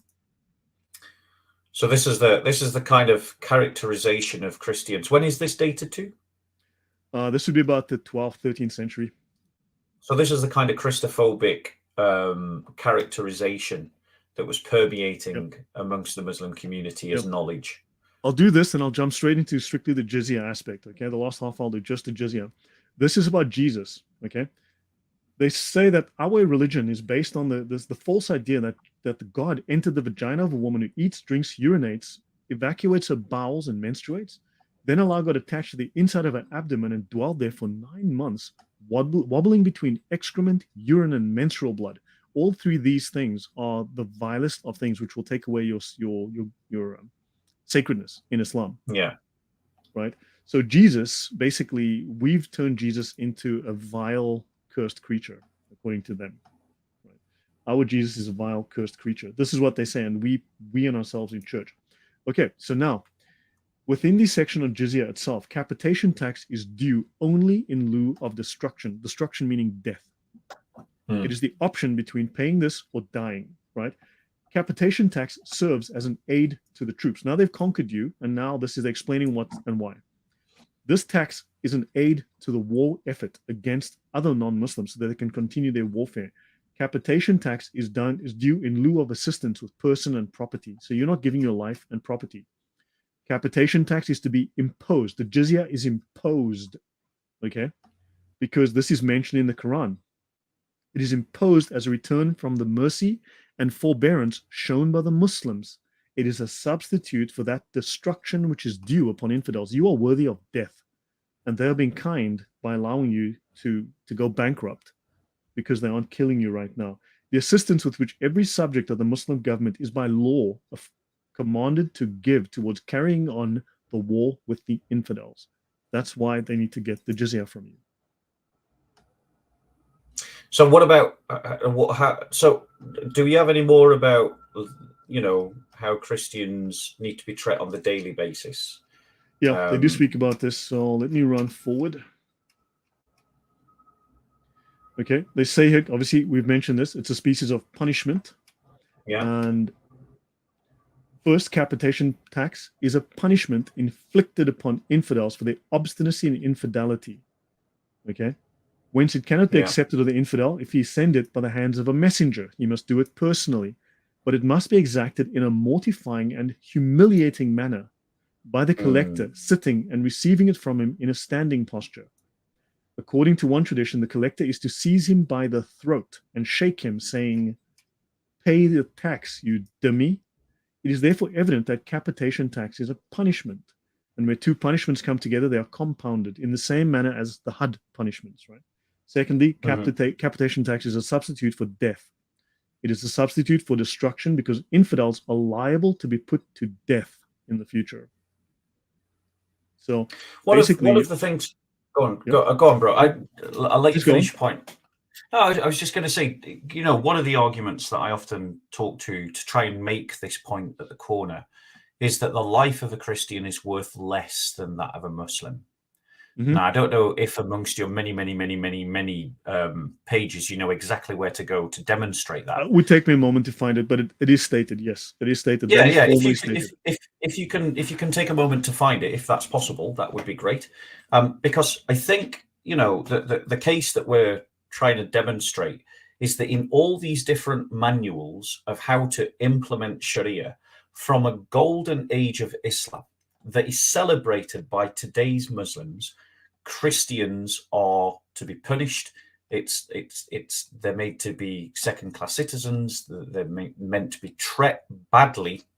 And one of I think the clearest examples of the whole apartheid system of Sharia law for Christians is, and I think you found it, the payments for when a Christian is killed compared to when a Muslim is killed, because it literally places a value on life. And on that intro, my filler done. Over to you, Lloyd. Yeah, no, you're right. Look, we'll go straight into all of these things now with the last section. I said last half hour. So a woman is half the value. This is a Muslim woman, is half the value of a Muslim man. Yeah. But a Christian or Jew is 1/3. And a Zoroastrian is 1/15 of a Muslim. Right. Now just stop there. There. Financial value. You have a financial value. Yeah. And the reason why I want to point that out, guys, is because it's the clearest demonstration that Christians and Muslims are not equals. Now, when it says indemnity, it means for accidental death, doesn't it? Or for any kind of killing? So does that include murder, or is it just for, like, if I run you over with my car? You must understand every single law in Islam has its reverse, has its opposite. They can literally change anything for any reason. You must understand these rules they can do what they please basically if they feel there's a reason. This is under a practice called hiyal. We have to go back to this is part of their practice of deceit, but it has another application. So my So question is, technically, though, they can refer to the rules, but they can break every single rule. in I mean, yeah, I don't want to. No, the answer is yes, Often and the different. answer is no. So They my will have question is, laws. no, my question is, the rules that you've just shown us about indemnity, is it connected to, for instance, deliberate murder or manslaughter or both? They have rules specifying this is for accidental death, this is Yeah. for murder. Yes, they will have rules, But and they're supposed to indemnity, follow the those rules. indemnity bit, the bit that we've just looked at, Yeah. what is that in connection to? Do you remember? Do you know? Let me have a look again. Let me just jump back over. This death or injury, and whether it is appropriate to the death or injury type of intentionality and other relevant circumstances. Okay. Yeah. So the only answer here is it depends. Right, that's fine. But the reality is that the value in whatever circumstance that is given to the life of the Christian and to the Jew and to the Zoroastrian is less than that of a Muslim. The Muslim, yeah, we're 1/3 in terms of value. Is that the Zoroastrian or is that us? Zoroastrian is 1/15. Oh, we are 1/3. So it's even worse for them. You know, so it's a complete pyramid, a hierarchy of value in which Muslims have more rights, more values, more rights, more value than Christians, Jews, Zoroastrians, and it just goes down. You know. Right. So let's look at the section on just jizya. The construction of churches or synagogues in the Muslim territory is unlawful. This is forbidden in the traditions. So the Sharia has taken that. Dhimmis must not be permitted to celebrate the tokens of infidelity. In other words, no churches with crosses on top, no ringing of bells, nothing, no public ceremonies, nothing that can show what they believe. Dhimmis are to be prohibited from constructing churches or synagogues. Yeah? Yeah. Today in Egypt, you can still see that. It's a contentious issue across the Muslim world to build a church. Yeah.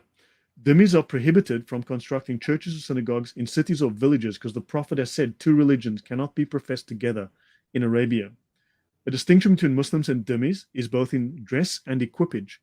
It is not allowable for dhimmis to ride upon horses or to use armor or to use the same saddles and wear the same garments or headdresses as Muslims. Okay, you have to ride on a wooden saddle. In other words, very uncomfortable. No leather comfortable saddle for you. They cannot wear the kiftij openly. The kiftij is a woolen cord or belt which the dhimmis wear around their waists on the outside. If they ride upon any animal, they cannot provide themselves a saddle like the panniers of an ass. Right? Muslims are to be held in honor, contrary to the dhimmis, who are not to be held in honor. They are not saluted first. They're not greeted first. And if there were no outward signs to distinguish Muslims from dhimmis, they might be treated with the same respect, which is not allowed. Okay, you may not wear a silken belt. The wives of dhimmis must be kept separate and also require that a mark be left upon their dwellings. A mark be left upon their dwellings. A dhimmi is not permitted to ride at all, except in cases of absolute necessity. You have to walk. You can't use a horse or an ass. Well, you're not allowed to use a horse. You can use a mule in case of absolute necessity. He must alight. He must get off his transport whenever he sees any Muslims assembled. And if there's a necessity for him to use a saddle, it must be made in the manner of the panniers of an ass. Dhimmis of the highest orders must also be prohibited from wearing rich garments. They must submit to the capitation tax and the contract of subjection. Subjection is humiliation, is merely a substitute for belief. All right. A contract of subjection, a contract of humiliation is dissolved only by the dhimmis absconding to the territories of the infidels by escaping as a prisoner of war. Then he would become a virtual apostate and forfeit the protection and privileges of a believer.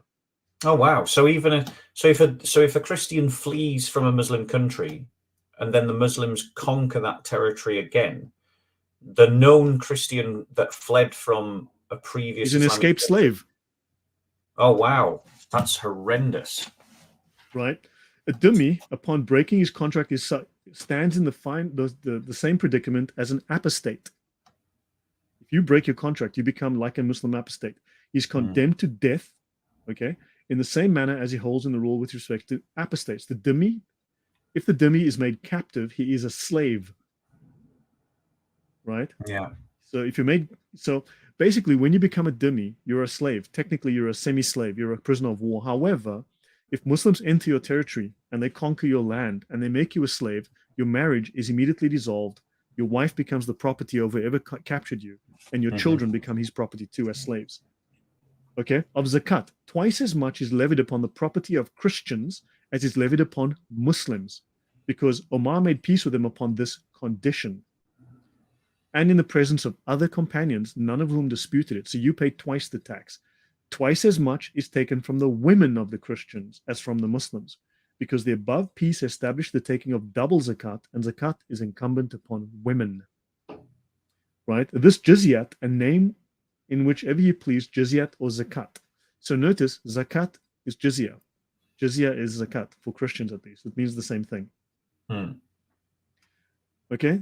So the argument about doctors is that the thing in question has been made obligatory by the terms of a peace. So it's a peace treaty, right? And they have to impose this upon you. Let's continue here. Of the laws concerning apostates. Now, remember, you're a prisoner of war, so martial law applies to you. Technically, you're also an apostate. If you break the law, the same laws as apostasy also apply to you, right? There are only two modes of repelling the sin in apostasy: death or Islam. So you can either convert or be killed. Islam is preferable to destruction, but they may not necessarily give you the option. Understand? So, so it's so the same rules, oddly enough, like I said, Sharia applies to everybody. Well, this incidentally does apply to Christians, because increasingly we're seeing larger and larger numbers of Muslims becoming Christians. They are apostates. I know lots of them myself personally. Some of them I consider my friends. So these laws apply literally to my friends, to people I know personally. Right. So now, what do they say? Yeah, correct. Now, an apostate, now Allah says, it says in the Quran, slay the unbelievers. Now, notice they're taking Quran 9:5 without any reserve of a delay of 3 days. Notice, Allah doesn't say wait 3 days. He says kill them. Hence, azima. Okay? And the Prophet also said, slay the man who changes his religion. So now you become a Christian. You are an apostate. You have absconded from the land of the Muslims, and you've been caught now. That law now applies to you. Secondly, an apostate is an infidel enemy. He has received the call to the faith, wherefore he may be slain upon the instant without delay. An apostate is termed on this occasion an infidel enemy. So you are an enemy of war. You're an enemy of the state, because he is undoubtedly such, and he is not protected. Therefore, it is lawful to kill an apostate without making any attempt to recover him from his apostasy. Right. Yeah. And this is the point, like this is a law that, certain Dawagandists are famous for in their clips, saying that, yes, we're going to impose this upon you, you who have left Islam, as a direct threat of his own ambitions and fantasies. Now, I think, Lloyd, in the time that we've got remaining, which I count as, we will go a little bit past 9, I count it as 20 odd minutes. I think in the remainder, I'd like to talk a little bit about what the Christian response to this is, the appropriate Christian just finally, response. Tabari just does mention that a dhimmi go on. must suffer from social and religious degradation and second-class citizenship compared with Muslim Arabs. Yeah, so what a perfect summary to the point. Go on. Yeah, what's that last line? So we should be grateful for them allowing us to live, basically. Yeah. And that last line, this is from Al-Tabari, right? Yeah. Yeah. And you've seen corroboration in the Sharia. Yes. So dhimmis as a mark of their social and religious degradation and second-class citizenship compared with Muslim Arabs. And that's from the history of Al-Tabari. Yeah. Now, my point is, guys, is that, like, it's not hype for us to talk about this as Christians.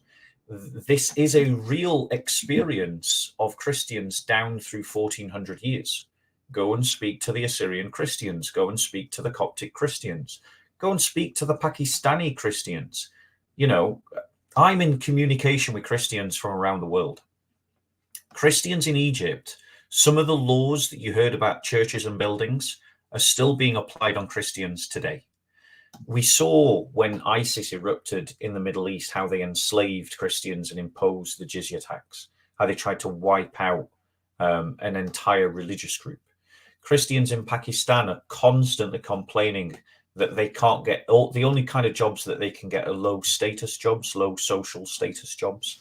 And the only way they can advance in life is to convert to Islam. In Indonesia, the opening of churches is a contentious issue. Lots of Muslims object whenever Christians try to open churches because Christianity is growing in Indonesia. In Malaysia, Christians cannot practice their faith freely. They live as second-class citizens.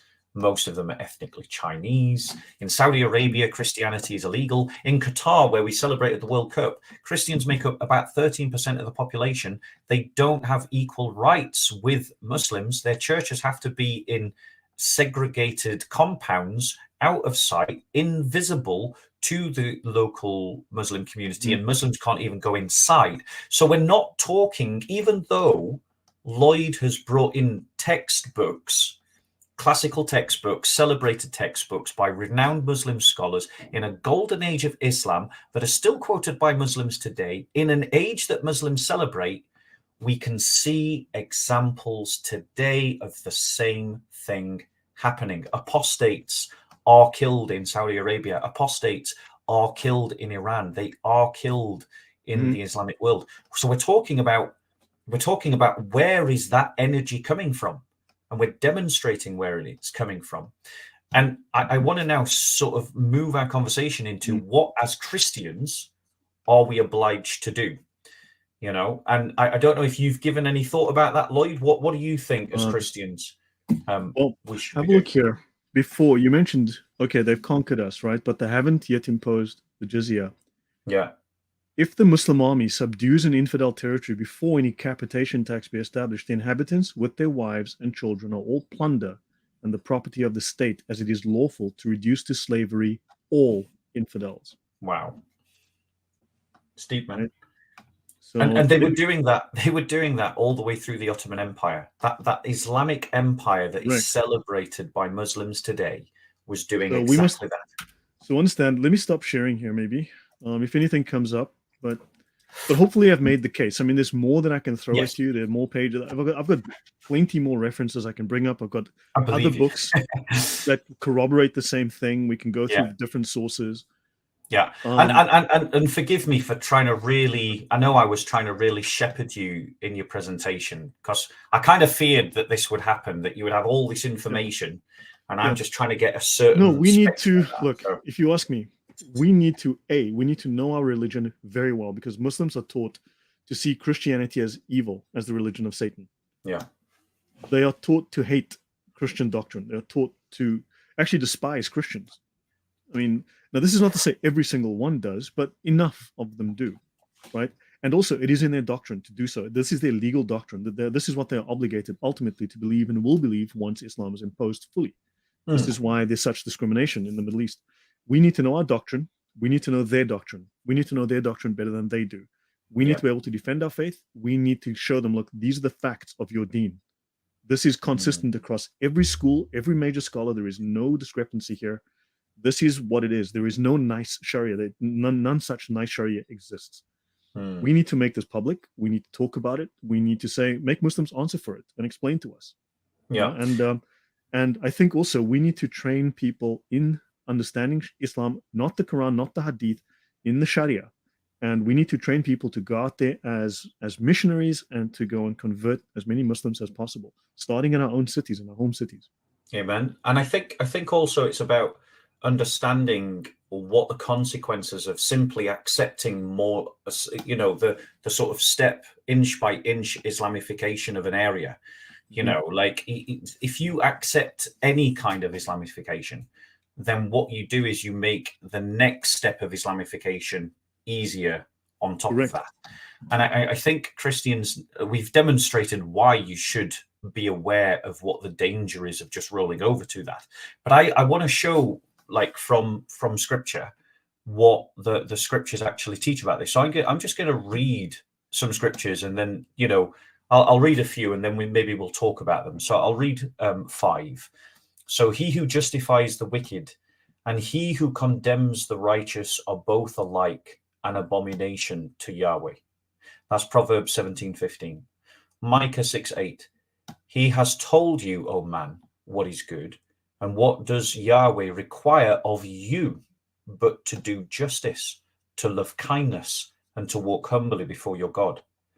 In Jeremiah 22:3-5, it says, Thus says Yahweh, do justice and righteousness, and deliver from the hand of the oppressor him who has been robbed, and do no wrong or violence to the resident alien, the fatherless, and the widow, nor shed innocent blood in this place.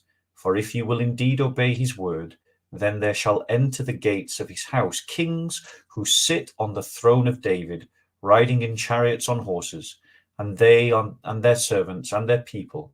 But if you will not obey these words, I swear by myself, declares Yahweh, that this house shall become a desolation. In Psalm 43:1, which is the psalm I hope we'll read as our end prayer, but that'll be up to you. Vindicate me, O God, and defend my cause against an ungodly people. From the deceitful and unjust man, deliver me. And finally, my last one, Ecclesiastes 5:8. If you see in a province the oppression of the poor and the violation of justice and righteousness, do not be amazed at the matter, for the high official is watched by a higher, and there are yet higher ones over them. So what are some of your thoughts about those passages that I've read, given what we've talked about? Islam claims to be a religion of peace. Islam is a religion of war. Jesus did not kill people. Jesus did not allow people to be raped. He wants us to walk in truth, to speak the truth, to walk peacefully. And although my background is not as a missionary, as a Christian though, yes, but I worked in the Middle East. My job is to make sure that these crazy jihadis didn't murder people, didn't blow up things. So I looked at it from, shall we say, a more military-oriented perspective. And so I do realize we also need to be realistic about the fact that this is a threat. We need to act in love. I'd say, look, we genuinely need to act in love, but we need to be realistic. We need to convince, but we also need to realize we need to be hard and draw a line and say, look, this is wrong, this is false, these are lies. We need to say no. This is our culture. We need to draw a line and say no. And I think the thing is, there's a biblical injunction to stand up against injustice. Now, you've made a very clear case, and I know I must have frustrated you by making you narrow the spectrum of that case that you wanted to make. But you've made a very clear case that Sharia law is unjust for Christians, and Christians are commanded by the verses that we've just read to fight injustice. Let me just point out something.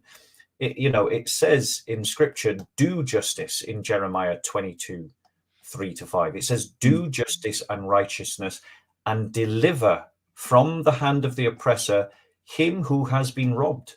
So you've got this instruction from Yahweh that we must oppose the workers of injustice, which means that as Christians, we have a biblical injunction to oppose the Islamists, to oppose those who want to implement Sharia law, who want to expand Sharia law, who want to push Sharia law onto us, because it is a code of injustice. It is violent. It is aggressive. It's violent. It is totalitarian. It is political. But as we've seen, it literally means that Christians have to be made second-class citizens. Yes. And that on its own means humiliated and oppressed. So as Christians, we have to oppose that. That's our religious obligation. If they've got their religious obligation, our religious obligation is to oppose them in practicing their religious obligation. Do you see how there's no compromise on us. To fail to stand up would be to assist this injustice. No. Well, that's what. Go on, Lloyd.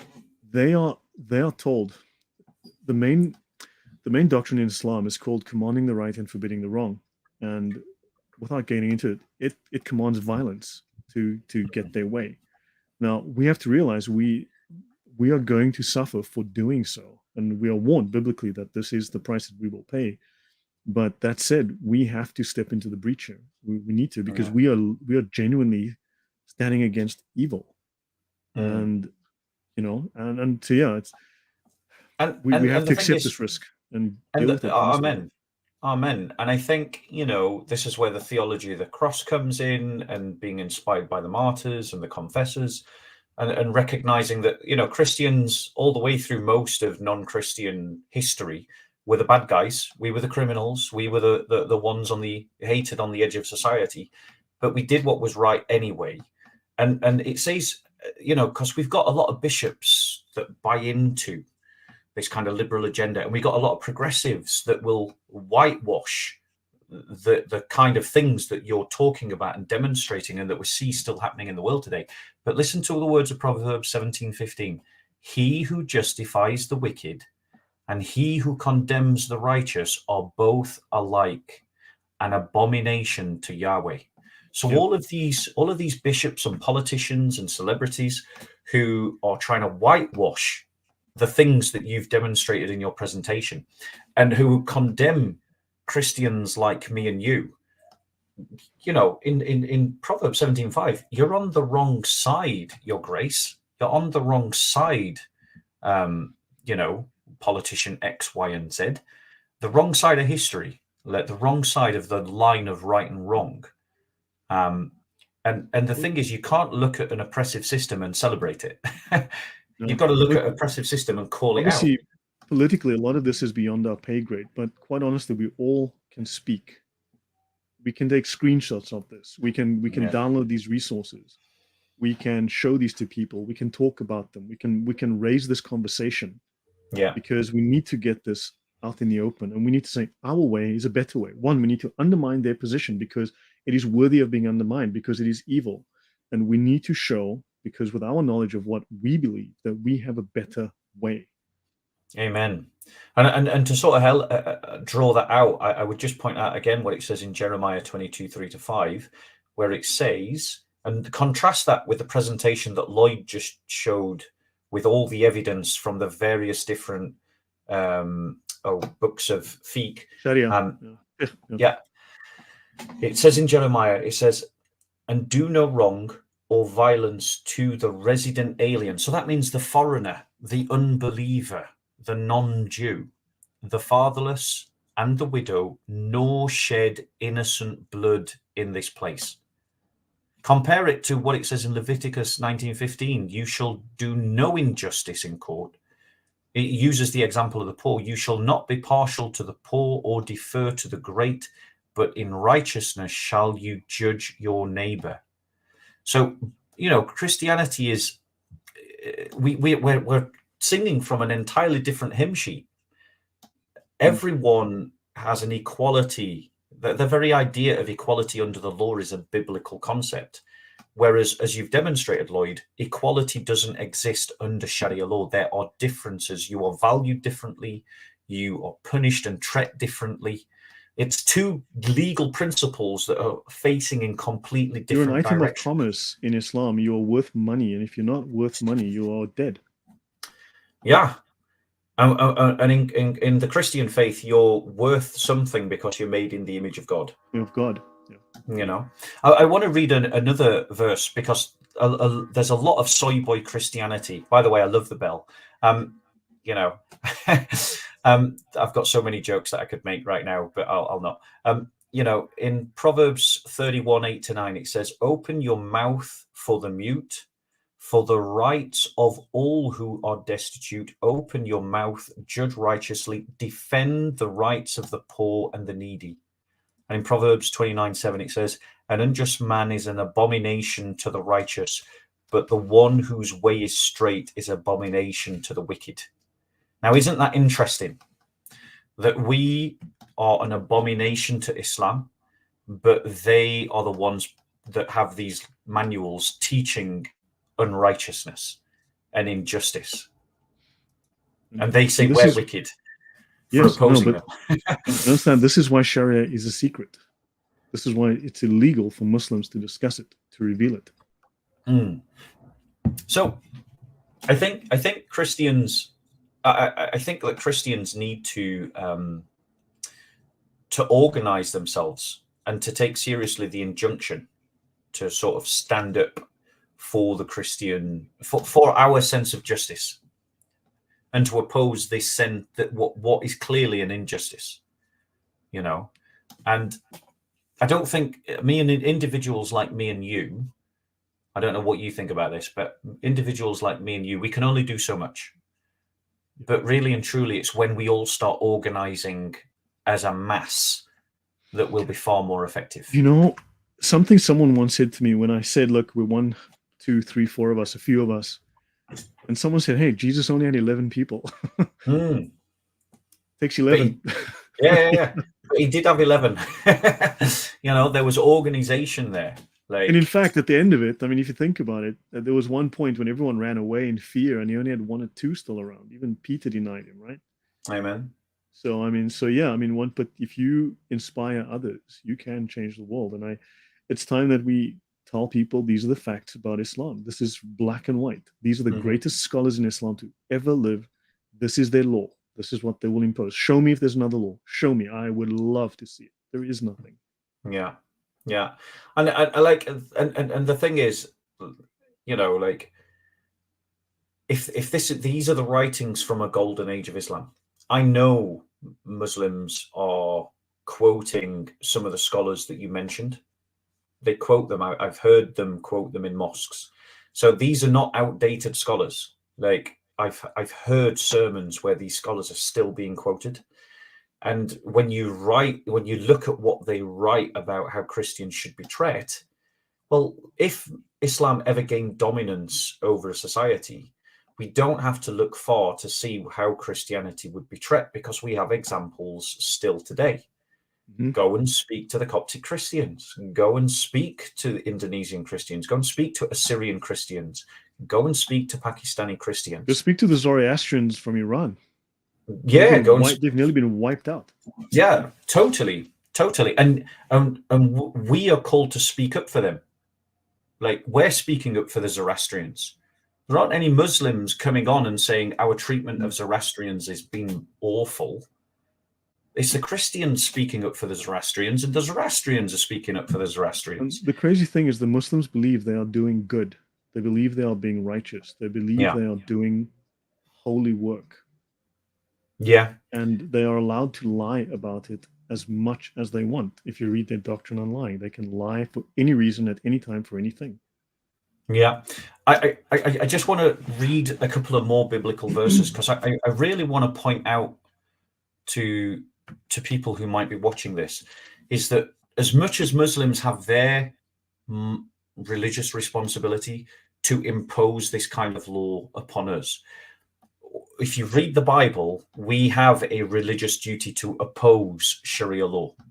If you accept the thesis that Lloyd has demonstrated that Sharia law is unjust, then consider what the Bible teaches about what you should do in the face of injustice. So I'll read a couple of more verses. Isaiah 1:17, learn to do good, seek justice, correct oppression, bring justice to the fatherless, plead the widow's cause. In Exodus 23:7, it says, keep far from a false charge and do not kill the innocent and righteous, for I will not acquit the wicked. Contrast that to what Sharia says about the permission to kill even innocent people. Romans 12:2, do not be conformed to the patterns of this world, but be transformed by the renewal of your mind, that by testing you may discern what is the will of God, what is good and acceptable and perfect. You see, if we take seriously all these other passages that I've written, that I've quoted, then that should frame our response to Sharia law and to the advocates of Sharia law and those who seek to implement and impose Sharia law around the world. As a Christian, you are obligated to oppose this kind of injustice. It's a religious duty. It's something that you have to do as a Christian. So get off the fence. Stop being wimps. Stop being cowards. And practice what the Old Testament prophets speak about. Lloyd, do you have any sort of final thoughts before we bring this to a close? No, I think, I mean, I didn't come into this as an evangelist. I didn't come into this as a missionary. I simply lived in the Middle East. I was working amongst these people. I stayed with them for 11 years. I was intimately involved in the culture of the community.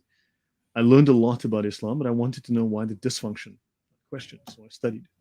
And of course, I've studied what the imams study when they go to university. So I've looked at their highest level of knowledge, well beyond the Quran and the Hadith. And knowledge, we need to understand. We need to know. We need to educate ourselves and others. And I felt tormented for a long time. What am I going to do with this knowledge? Because Islam is worse than I realized. It has a plan. It has an agenda. The Sharia is its agenda. And I needed to speak. And I felt for years, it's hard to say, but for years, I had this voice in the back of my head screaming at me, telling, talk about this, get out there, get on YouTube. And about 3 years, I promise you, it never left me alone until I finally took that step and made the video. And I got to thank Thaddeus is in the chat. I got to thank him for that. And Sonia Azam as well. The two of them encouraged me, and it started with Sonia, and I have to thank her. But I'm doing my part. We can all do our part. And I think we might not see the end result. We might not know the ultimate effect, but I believe we are making a difference. And I think we have a better message. We need to not only do polemics, we need to know our faith. We need to show people that this is a better way. We need to demonstrate it by their fruits. And Islam's fruits are rotten. We can prove this. We can show this. They have no defense for this. They cannot go to any of their major scholars, their best scholars. Remember, the Muslims, through time, the earliest scholars are the best scholars. Muslims get weaker in time, remember, as they get further and further from the caliphs in the beginning. So they go to their best sources because those are the best Muslims. And there is nothing good that they can find in the Sharia. And this is what they want to impose. And we can show them that we have a better way. We've put rovers on Mars. These people are selling camel urine in markets in Jeddah. Well, I mean, that's a separate line of argument, but I get the point that you're making. I understand. I know, excuse the French there, but understand, this is what we're looking at. I get you. And the thing is, there are real consequences for inaction. And I hope that people are more aware of the fate that will belie the church if the church blindly just continues to follow the progressive liberal narrative. Our churches are also an obstacle. The desire to believe in others without understanding the ideology is a problem, because you are aiding and abetting this without understanding it. Yeah, we need to deal with our own side as well, because they are often our own worst enemies. Exactly. I'll read a couple of more passages to close, and then I'm going to invite you to read whichever psalm you want to as our closing prayer, because we were meant to do it in the opening, but I think we sort of kind of jump straight into it. So in Proverbs 22:8, it says, "Whoever sows injustice will reap calamity, and the rod of his fury will fail." In Psalm 12:5, it says, "Because the poor are plundered, because the needy groan, I will now arise, says Yahweh. I will place him in the safety for which he longs." In Proverbs 14:31, it says, whoever oppresses a poor man insults his maker, but he who is generous to the needy honors him. In Exodus 23:1-3, it says, "You shall not spread a false report. You shall not join hands with a wicked man to be a malicious witness." I hope you're listening, progressives. "You shall not fall in with the many to do evil." I hope you're listening, bishops.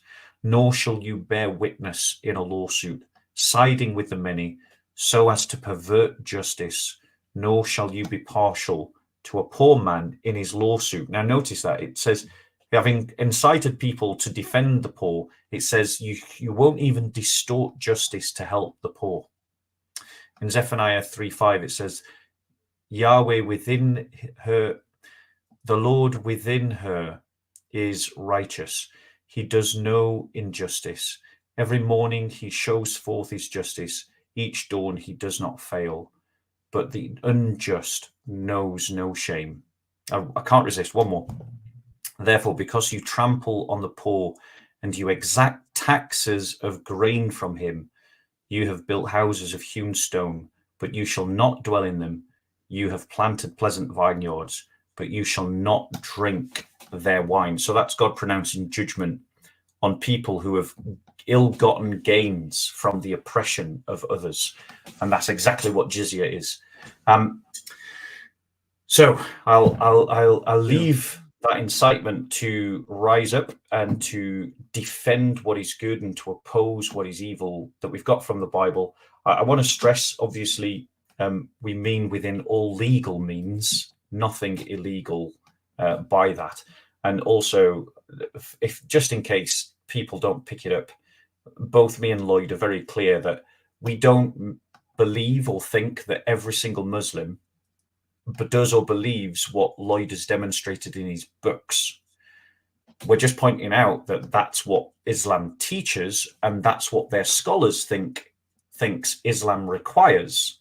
Now, whether a Muslim taps into that or not is entirely dependent on the Muslim, and we know lots of good Muslims. But it doesn't change the fact that that's what their scholars think Islam requires. And I just want to put that caveat in because it is important for people to recognize those distinctions. Okay, Lloyd, do you want to close us in a prayer? Thaddeus always comes up with these prayers, but well, do you want to use Psalm? Read a Psalm. That's the prayer for us. So Psalm 43, as you said earlier, but I just want to make one or two quotes. Psalm 1:6, for the Lord knows the way of the righteous, but the way of the wicked will perish. You have to believe this. I lift up my eyes to the hills. From where does my help come? My help comes from the Lord, who made heaven and earth. I had no idea where to start and what to do, but you walk in faith. You walk in faith. Let's go to Psalm 43 because it actually is a lovely psalm. You've mentioned it earlier. Vindicate me, my God, and plead my cause against an unfaithful nation. Rescue me from those who are deceitful and wicked. You are God, my stronghold. Why have you rejected me? Why must I go about mourning, oppressed by the enemy? Send me your light and your faithful care. Let them lead me. Let them bring me to your holy mountain, to the place where you dwell. Then I will go to the altar of God, to God my joy and my delight. I will praise you with the lyre, O God, my God. Why, my soul, are you downcast? Why so disturbed within me? Put your hope in God, for I will yet praise him, my Savior and my God. And we need to understand that we are right. We have every reason to be positive. We stand on the side of good, genuinely good, and we do not hate Muslims. Islam is detestable. I will say that. There's nothing redeeming about it, but we are Christians. We have a better faith, and we have created a beautiful world, a great world. And if we will live our faith and walk our faith and teach others to understand it, we can make a huge difference in the world. And I'm trying to make a difference. I don't do this for myself. I do it to. This is I guess my fruit. The way I try to show my faith in God. Amen. And I thank you. I thank you, Lloyd, for taking the time to spend with us this evening. I hope you guys have found what we talked about useful. I recognise it was a bit bumpy at the beginning, and that's because I really wanted to zoom in on something. And I appreciate Lloyd's patience because I know that he's got a lot to say, and I must have been a very frustrating host. But I do appreciate your time, Lloyd, and thank you very much for coming and sharing that info. No, I wanted to just set some background because just to give people a perspective to engage with the rest. But I do understand. I mean, different. But if there's a second opportunity, I'm sure by then we'll have a bit. Even Thaddeus and myself, we've done dozens of shows, but the first couple of times were rough. Yeah, totally. I like I say, I think Christians need to be a bit more savvy about what Sharia law actually means for us. And what it results in for Christians and is resulting in for Christians today, and recognize that that there is a moral obligation to oppose what Sharia law stands for. Because if Sharia law stands for what you've demonstrated, and the scriptures command us to fight against injustice, then we have to fight against Islamization and Sharia law. It just follows logically. Okay, and again, legally, people, nothing illegal. I'm not trying to talk about illegal actions, just legal opposition. Anyway, God bless you, Lloyd. Thank you very much. Good night, everybody. And thanks for bearing with us. Have a good evening. Take care.